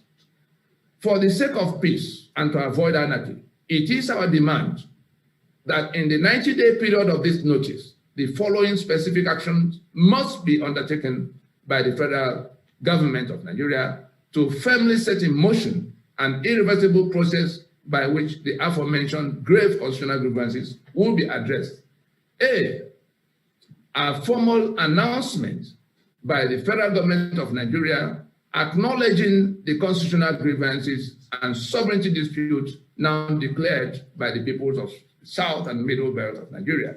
B, a formal commitment by the federal government of Nigeria to the wholesale decommissioning and jettisoning of the 1999 Constitution as the basis of the Federation of Nigeria, as was done by the government of apartheid-era South Africa in 1990, to commence the process by which the apartheid constitution of the then South Africa was eased out. C, a formal announcement by the federal government of Nigeria suspending further general elections under the disputed 1999 Constitution, since the winners of such elections will swear to and govern by that Constitution.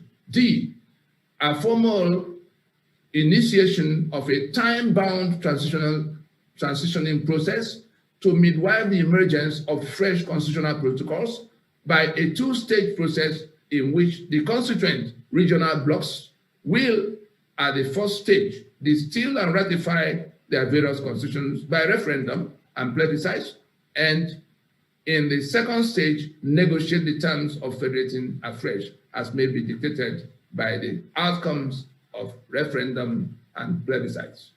E, a formal invitation to the peoples of the South and Middle Belt of Nigeria to work out and in place a transitional authority by which shall specify the modalities for the transitioning.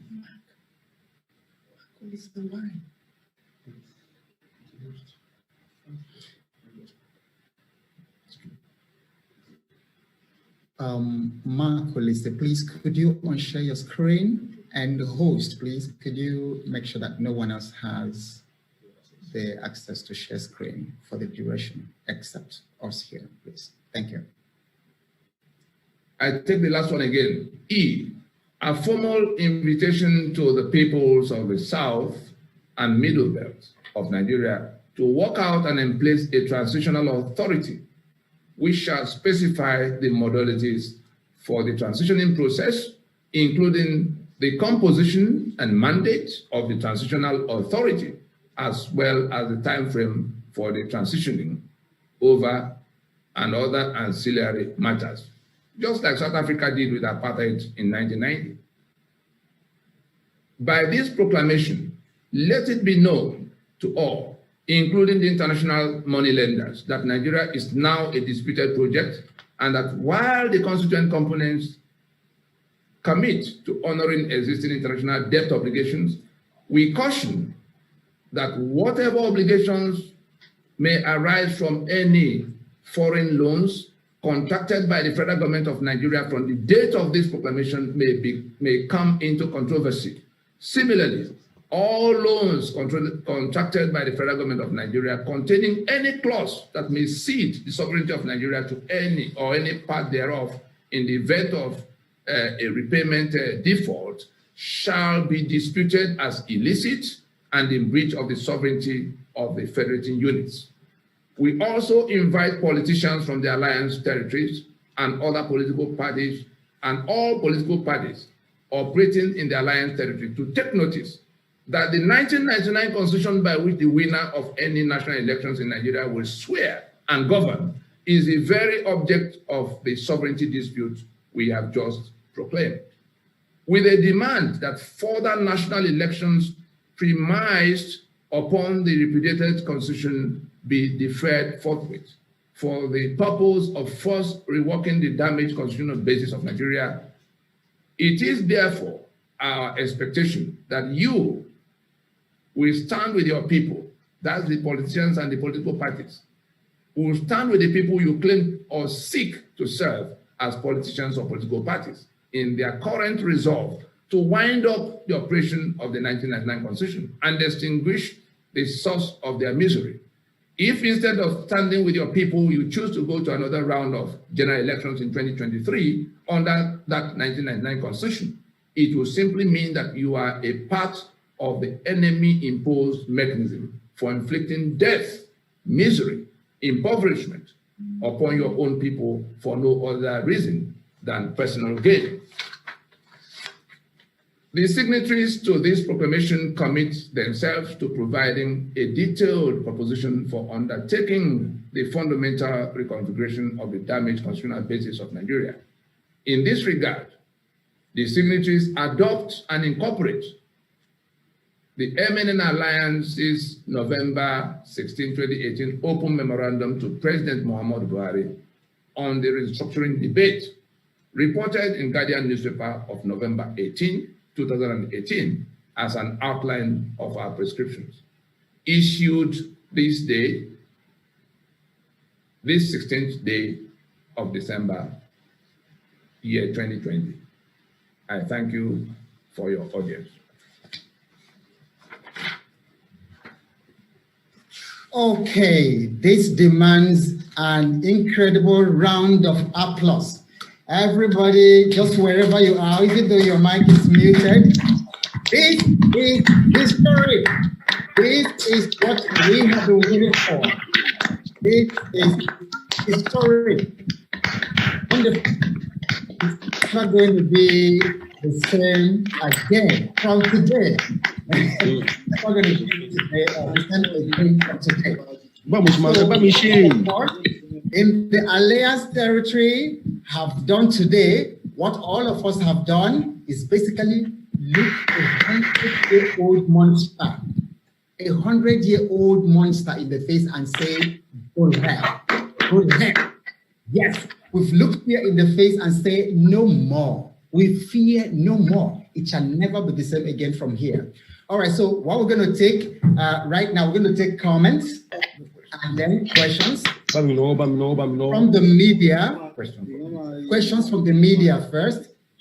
And then there's Heritage TV and a couple of other media people and international media in the house. So we are going to take questions. We also have Professor Akintoye in the house. Thank you very much, sir. And a couple of other lead signatories, who are here.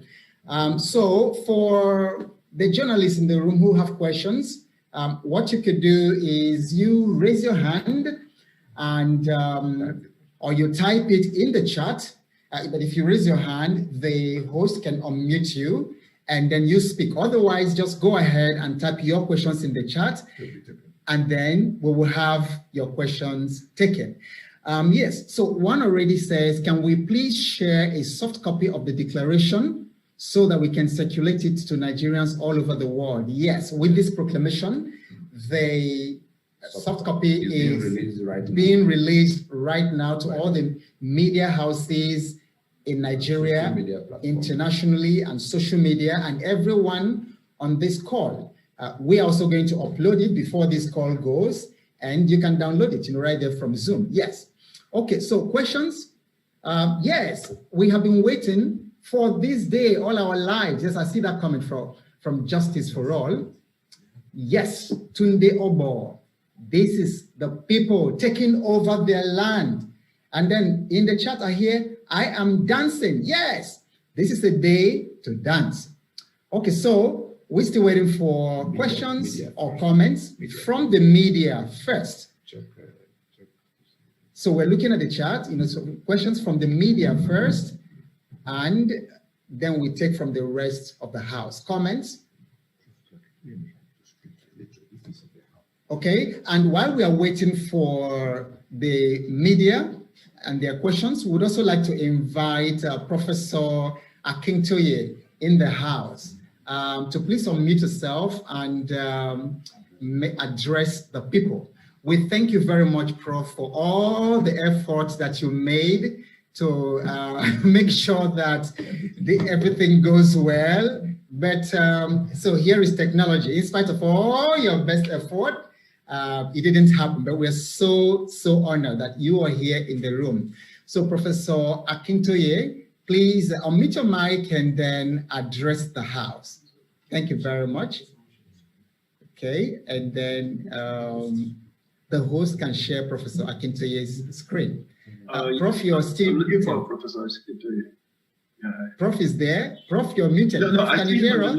But I'm trying to find him. There's a lot of people in the meeting. Meeting. So, oh yes, there he is. Okay. Professor Akintoye. Yes. Yeah, Professor Akintoye. Okay, there is nothing more to add at this point than to say that this is the turning of the tide of history for the peoples of the South and the Middle Belt. We have endured suppression in the country that we belong to, and we have done everything possible, everything sensible, everything peaceful to address it, but we have been turned down and treated as if our voices don't matter. Now we are telling the world that our voices matter, and from this point there is no turning back. I congratulate the people of the peoples of the South and the Middle Belt for this historic day. And I say that we will go on and achieve the liberation of our people from suppression and subjugation in Nigeria. Thank you very much. It is a great day, a welcome change in the life of our people. And we thank you all for listening to us. Here we go. This is the turning of the tide of history. for the peoples of the South and the Middle Belt. Thank you, everybody. Thank you, Tony. Awesome. Thank you, everybody. All of you young men who have done this. You know that Thank I you have very been much. every inch of the way, every second of the time. Thank you very much. Thank you. Thank you very much, Prof. Thank you. Okay, we do have other signatories, lead signatories in the House. Yes, so please, the other signatories in the House, you are welcome to please identify yourself and say a word. We're also trying to identify some of you here. So many of you are here. Is TK in the House of Goriba? Okay. All right. So we have George. George is a signatory and he's in the House. Okay. George, let's have a word from you. Okay. And then I would also invite, I can see that leaders from the Middle Belt, this comment is from Wing Commander Dr. Hussein Omotosho. Yeah. All right, so we would also like to invite any of the signatories from the Middle Belt, from Ijaw Nation, from, yes, Jonah Jang, and all of you present here, please, would also invite you for your remarks. Okay, George, let's have your remarks. Thank you so much, Ogo. This is really a great day for everyone. This is the culmination of all the hard work that everybody has put in for the past 2-3 years. And it's great to be here to witness this. I'm very, very optimistic. I'm very, very happy. I had always known from the beginning that victory is ours. And we have shown resilience, we have shown patience, we have shown understanding, but the people we are dealing with are actually totally deaf and dumb. So since they are deaf and dumb, this drastic action that is legal, that is totally according to the dictates of the United Nations, is extremely welcome. Now we are in the driving seat. I congratulate everyone. Thank you. Okay. Thank you very much. Thank you very much, George. Okay. Uncle Fred Abebe. Is Uncle Fred in the House? The chairman of the Movement for New Nigeria Alliance. Can we have your remarks? Okay, Middle Belt, the Middle Belt signatories from Middle Belt. Any of you here, please just type in the chat and let's have your remarks. Okay. Is Commodore Ikiwe, a bit to Ikiwe still in the House? Commodore Jonah Jang. Professor Turaki, I saw you. No, please, I can't hear your word again. A little while ago. Can you still hear me? Or is it just Hajjanik that can't hear me? I'm hearing you. Okay, Hajjanik, maybe it's your internet. All right, let's see. Okay, we have actually Wing Commander Jose Omotosho joining us all the way from Australia. Okay, please just unmute yourself and just give us your remark. Yeah, give us your remark. Excellent. It's great to witness what is happening. The remark I want to give, permit me to give it, because I'm not only a retired wing commander, I've traveled all the place. I've been task force on many task forces in Benin, in Port Harcourt, in Makurdi. But the one thing is also that I'm a pastor in the Redeemed Christian Church of God. And for 20 years, God has shown me about this thing that's about to happen. And Nigeria is a train moving. Nobody can stop it. The new Nigeria is what we in the South belong to. And people have been shouting about it. I've foreseen it over 20 years ago when I was still in the service. So I'm very confident Let body have no fear at all whatsoever. We are in it together. Initially, it was like pockets. But what God showed me is that there is teamwork from the south across the Niger. No one can do it alone. And I'm asking, that's why my question about the middle belt. We need to really, really work in the middle belt zone because the Fulanis are bent on taking the middle belt with them. Okay. Thank you very much, Wing Commander Jose, and thank you for that comment about the middle belt. When I invite Tony at the back, he will give us a little bit of the update because very exciting things are happening in the middle belt. As a matter of fact, they are fully 100% into what we're doing here today. Thank you very much for that. I would also like to invite Hajia Nike Abdurrahim. You're the Yeye Oge of Northern Yeye. Okay, sorry, Yeye Oge. Pardon me, don't worry. When we fix Nigeria, we'll get to. When we fix Nigeria, we fix language, we fix all these things that they have messed up our brain. Good afternoon, good afternoon, everyone. Yes, give us the remarks. Thank you. I really appreciate what is going on. I'm so excited to be here, and I commend the organizer of this move. May God make it easy for us. As the Yeye Oge of Northern Nigeria, I represent my people. I am the voice of the women, and we are so concerned about the recent happening in the country. Nowhere is safe. And I believe the only thing to do is to do it ourselves with our own people in our own way and get it better again. We know what is happening. There's no need. There's this Chinese saying that says, if you want to defeat others, you must first defeat yourself. And in defeating ourselves, we have to work on our fear, lack of confidence that if we come out how to say what we want, are they going to put us behind bars?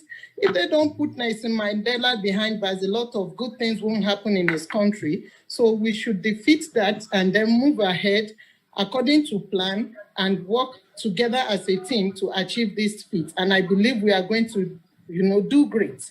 We are going to achieve it by the grace of God. Our parents prayed for it. We prayed for it because we know what is happening with our own children.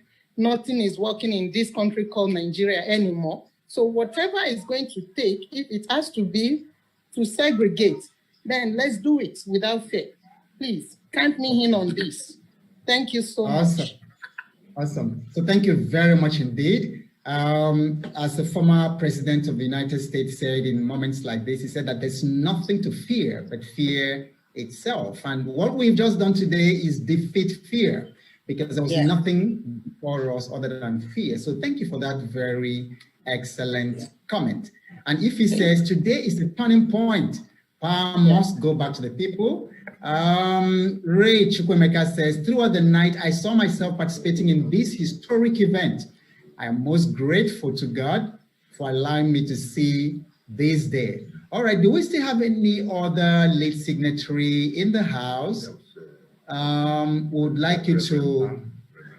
Yes, I think I just saw Reverend Palm. Yes, Reverend James Palm. Please, your remarks. Please unmute yourself. Johnny, please unmute Reverend Palm and let's have your remarks, sir. Awesome. Oh, we can hear him. We can hear him. He's speaking, but we can't hear him. Please unmute him and then let him unmute himself.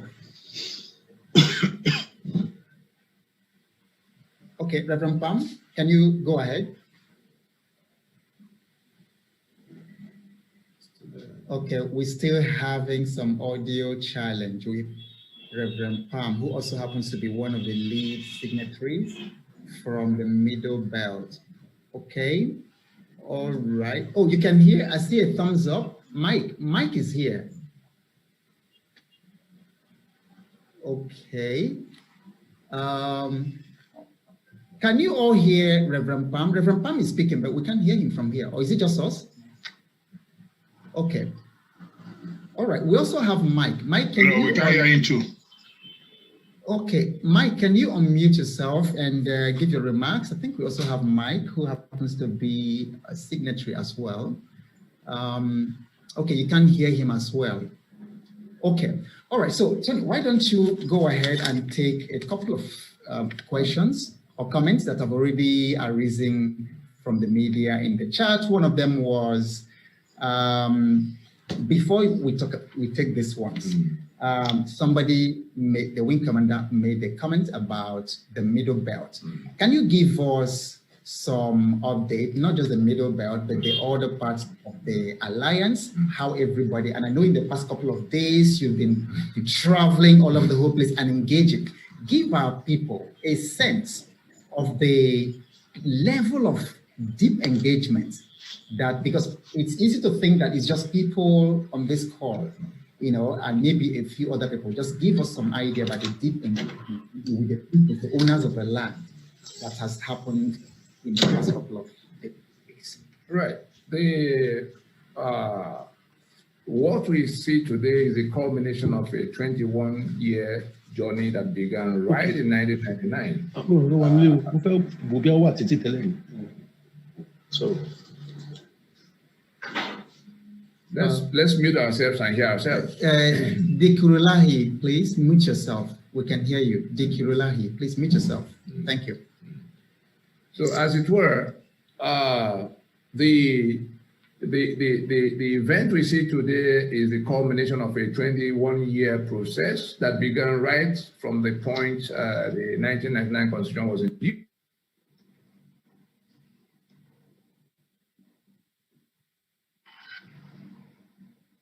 The collapse of the 1960 consensus, 1966. And it came in 5 phases that is now at the terminal phase. This is the concluding part of the terminal phase. In the 4th phase, we had to get the nationalities of Nigeria to sit down and examine their situation and the options available. That was how PRONACO came. We went around the whole country. NADECO, yes, was successful in getting the soldiers out of government house, but the constitution by which we had to go to that democracy was not settled. And so the soldiers succeeded in, enforcing on us fraudulently the constitution they made in 1979 through all kinds of underhand processes from 1975. And so it was a matter of engaging the problem for what it was. And so we said all the structures created by Nigeria since 1966 by decree will not be the basis of any discussion. It's the nationalities that will have to, the Yoruba as Yoruba, the Ijaw as Ijaw, the Ogoni as Ogoni. And that was how the conference of 2005, the PRONACO that happened between 2005 and 2006 came into being.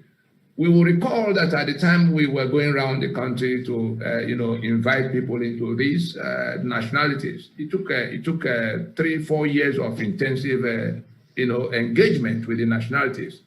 In 2004, it came to where we announced that we were going to have a meeting of the sovereign components of Nigeria to examine the options open, because the country was going down. And so Obasanjo was president at the time.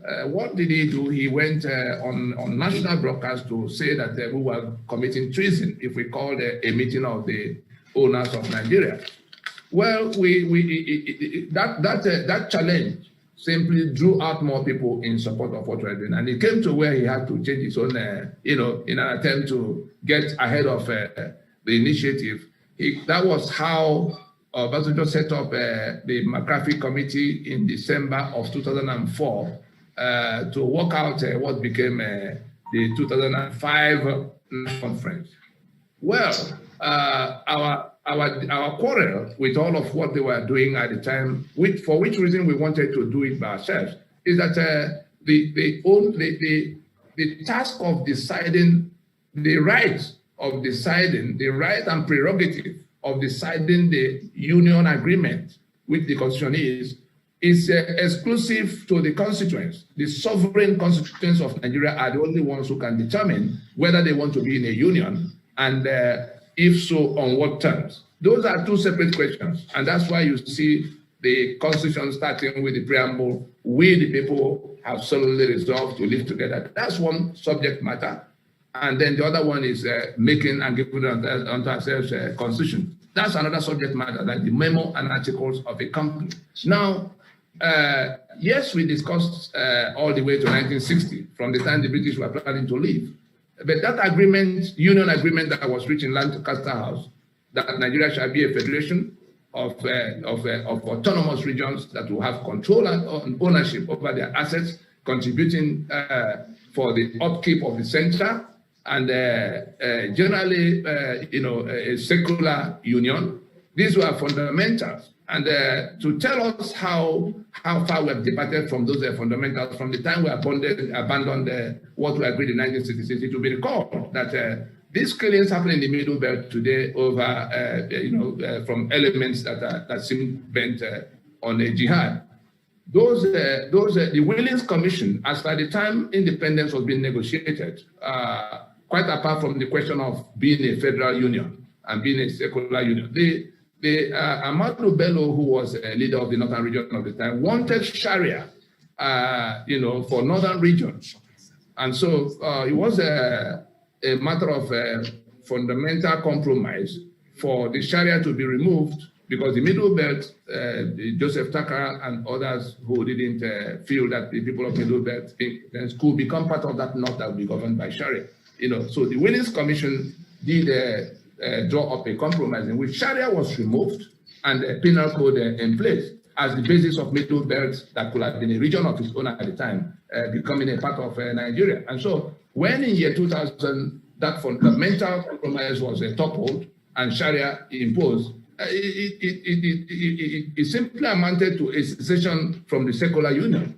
And these are all the kind of things that changed, for which reason it was the contention of the nationalities that it was the exclusive business, like the owners of a company have the exclusive right to make their memo and article. It's not the hired management of a company that makes a memo and article. That is what it sounds like when the National Assembly begins to say that they want, or the government begins to say that they want to say. So we went on from Pronaco, we agreed on what we could do, we had a draft. We went on in 2007 to go to court to say, look, we didn't make this concession, to afford the government opportunity to lead the process so that we can do it like South Africa did. They wouldn't listen. Things got worse. So by 2011, that MNN Lagos Declaration that by which these nationalities now came to say this constitution cannot be basis. So we're not anarchists, so we put in place a process by which the regional blocks will have to make out their own charters and constitutions ahead of when we go back to that discussion. And we've come every step of the way to where they subjected their decisions to some kind of ratification by solemn assemblies. It was when they had finished all those solemn assemblies that they came back in Lagos in 2018, December 11, to declare the Freedom Park Proclamation that now is being implemented from today. They decided that they will not go to any further elections under the constitution that made them slaves in their land. Okay. That's why we're gathered here today. So it's not a casual thing, and everybody in all the territories involved, had the opportunity. As recent as, 1 week ago, we just came back from the Middle Belt where we were concluding our discussions with people that we have done so in the East, we've done so in various parts of the West, overseas. People in the diaspora, we sat down with them in town halls across the various countries. So that's how we got to where we are now. It's not a casual thing that just began yesterday. Okay. All right. Thank you very much. And please, somebody is inadvertent.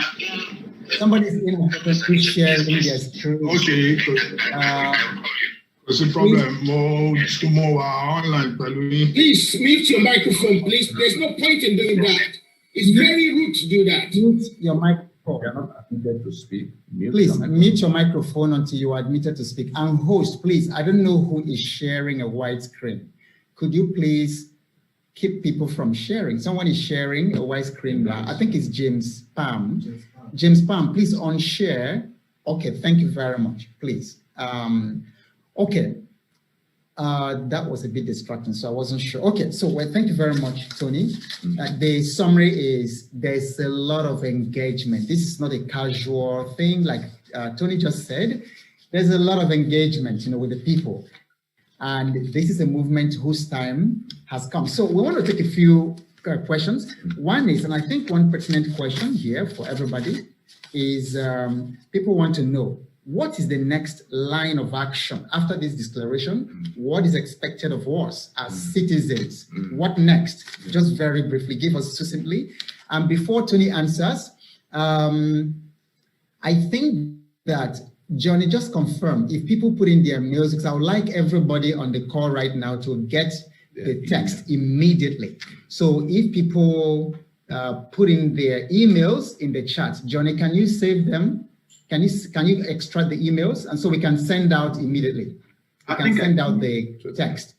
I can. All right. So, okay, we'll save the chat and then extract the email. So everybody, put your email address, and then immediately after this event, you are going to get the text as it is, and then you can begin to share.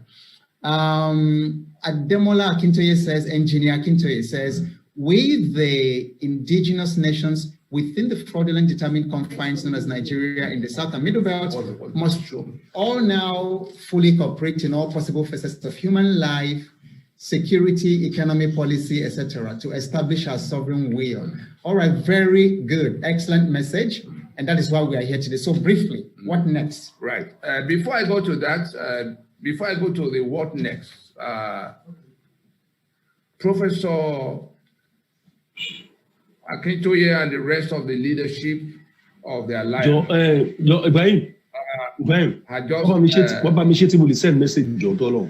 Mr. Ibrahim, can you mute? I just muted him. Host has just muted him. Man. Please let it be noted that this proclamation will be on all platforms, on Facebook, everywhere people can on Google, everywhere people can find information. It will be all over the place. There are millions of people already taking it on to spread. Our task is to take on it and spread it further. The leadership of the Alliance mandates me to announce to us that this proclamation of today, this sovereignty dispute proclamation of today, will be presented to the President of Nigeria, will be presented to the UN, will be presented to the US and European Union, and all of those who might be asking what's going on in Nigeria. And the various regional blocks in Nigeria, they have their all kinds of leaderships. Everybody will have to, those who are fed up with Nigeria, those who are fed up with Nigeria, who now want to become countries of their own, this data will be presented to them to examine whether the answer to their problem is there. Those who want Biafra, those who want to go to a republic, those who want restructuring, those who want to cause control, those who say there should be good governance. The young people who went out to the streets the other time, this document is now in your hand. Everything you complained about, SARS and the police that shoot, the army that chase you around and leave the criminals and murderers from afar, all of the electricity you don't have, all of the quota system that put mediocrity ahead of excellence in your country, all of the infrastructure that will never be there because of exclusive lists, everything that has turned your life to what it is now, in which you are running to various parts of the world to become slave again all over. This document is in your hand. The solution to that situation is in this document. If we put our hands on it and insist on taking back our sovereignty that have been hijacked by Nigeria for 60 years and more, we'll get to that destination we seek. We only need to stop those who renew the life of the Constitution. The winner of any election for those who may be saying, oh, let us go election and get it all right.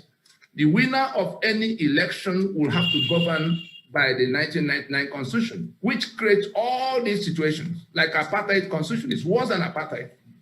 Now, the only way that constitution has survived for 21 years is that the life is renewed every 4 years by elections.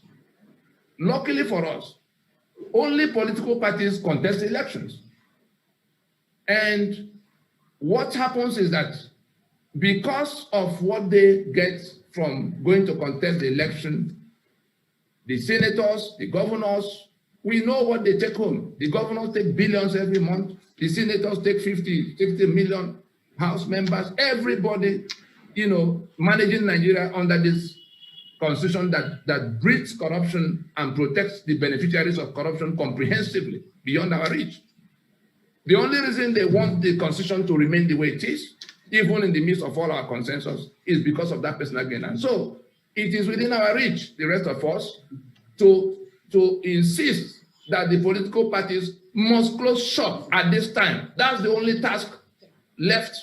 Let us take the document, digest it, take it to our communities, take it to everywhere. Those from Nigeria who are stranded in all parts of the world, we travel quite around the globe, and we see our people slaving away the second time, being killed like people without a homeland, just because their country is not working, for a country that sells 3 million barrels of crude oil. So we are saying that it is within our reach. What we have to do is to digest this information and spread it amongst our people. The action we need to take is to insist that the political parties must shut down any further preparations towards any elections, must close shop, so that we can go and rework the constitution by which the winner of any elections will have to go. If we do this, it won't take us 3 months to get to the end of all these problems. Absolutely. If we fail to do it, they will drag us to another election, have another 4 years, and we'll have ourselves to blame if they get another 4 years. God forbid, because what I started, we're going to complete. Okay. Right. So there's just one comment. Just one very brief comment, Tony. I still want you to address it because it's coming up again. And then please just very, very briefly so that we can round off and then send it and people can start running with it. Right. Now, the question is, what is the next line? What can we do? Then somebody actually expanded on it. He said, suppose the Buhari or this government comes up with resistance and then they are whatever. What's that? They don't want this to end, just us talking about it. So what is the next?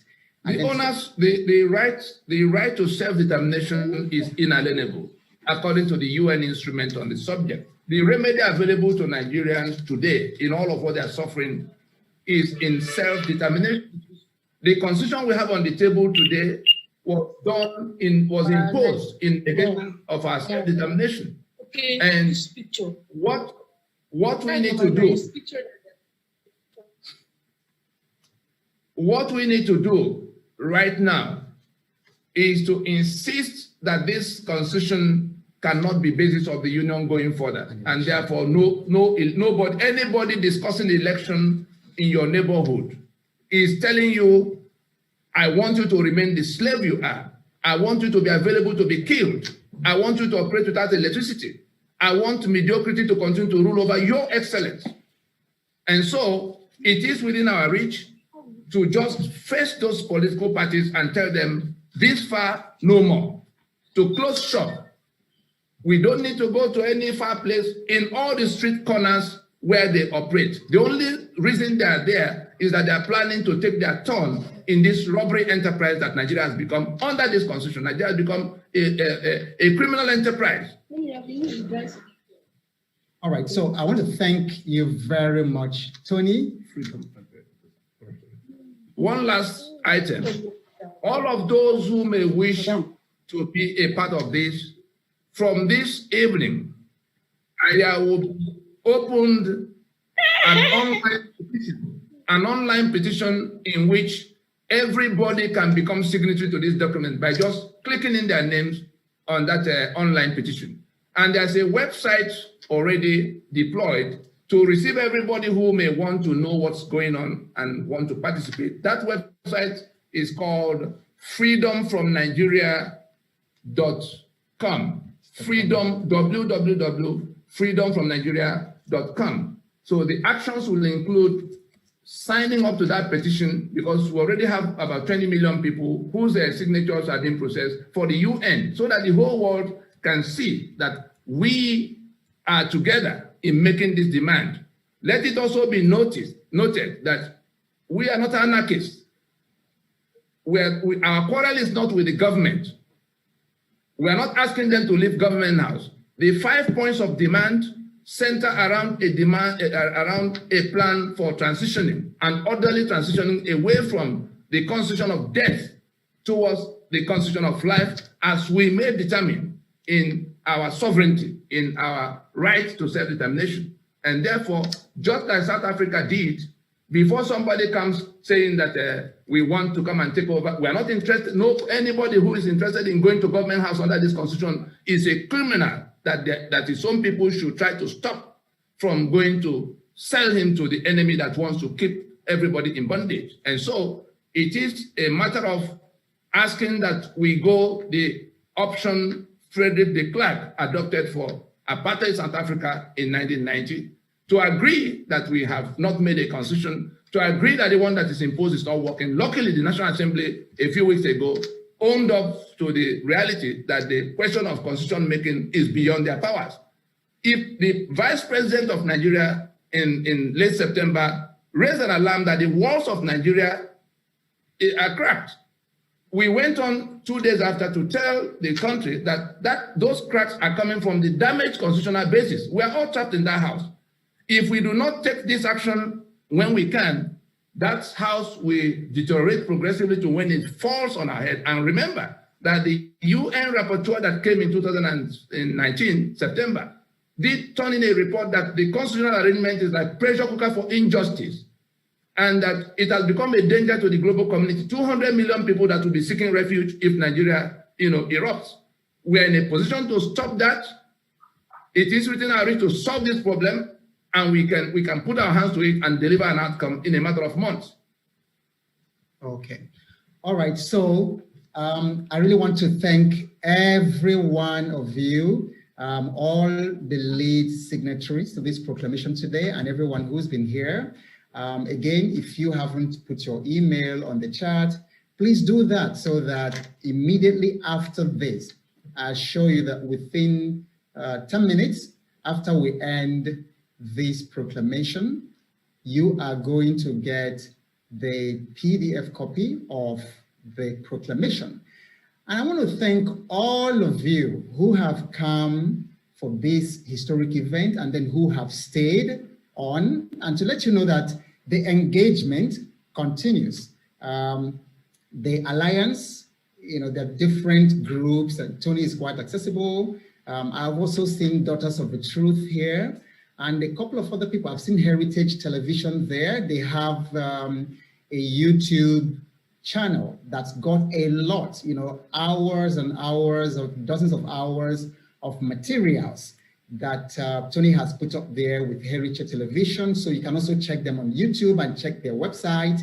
And then there's also the Lower Niger Congress Media YouTube channel. There is also the Facebook, where you can hear a lot more. Okay, so let the conversation continue. Ilanomo Odua. Hello. Website. So let's continue all this engagement, and please always come back, to us, and come back to Tony. To the website. And to the website. It's an interactive one. People will yes, exactly. To keep engaged. And so I want to thank all of you for being here, and the conversation continues after this. Thank you very much indeed. God bless you. And thank God for this historic event that has happened today. And God bless you. You hear from us as soon as it's important.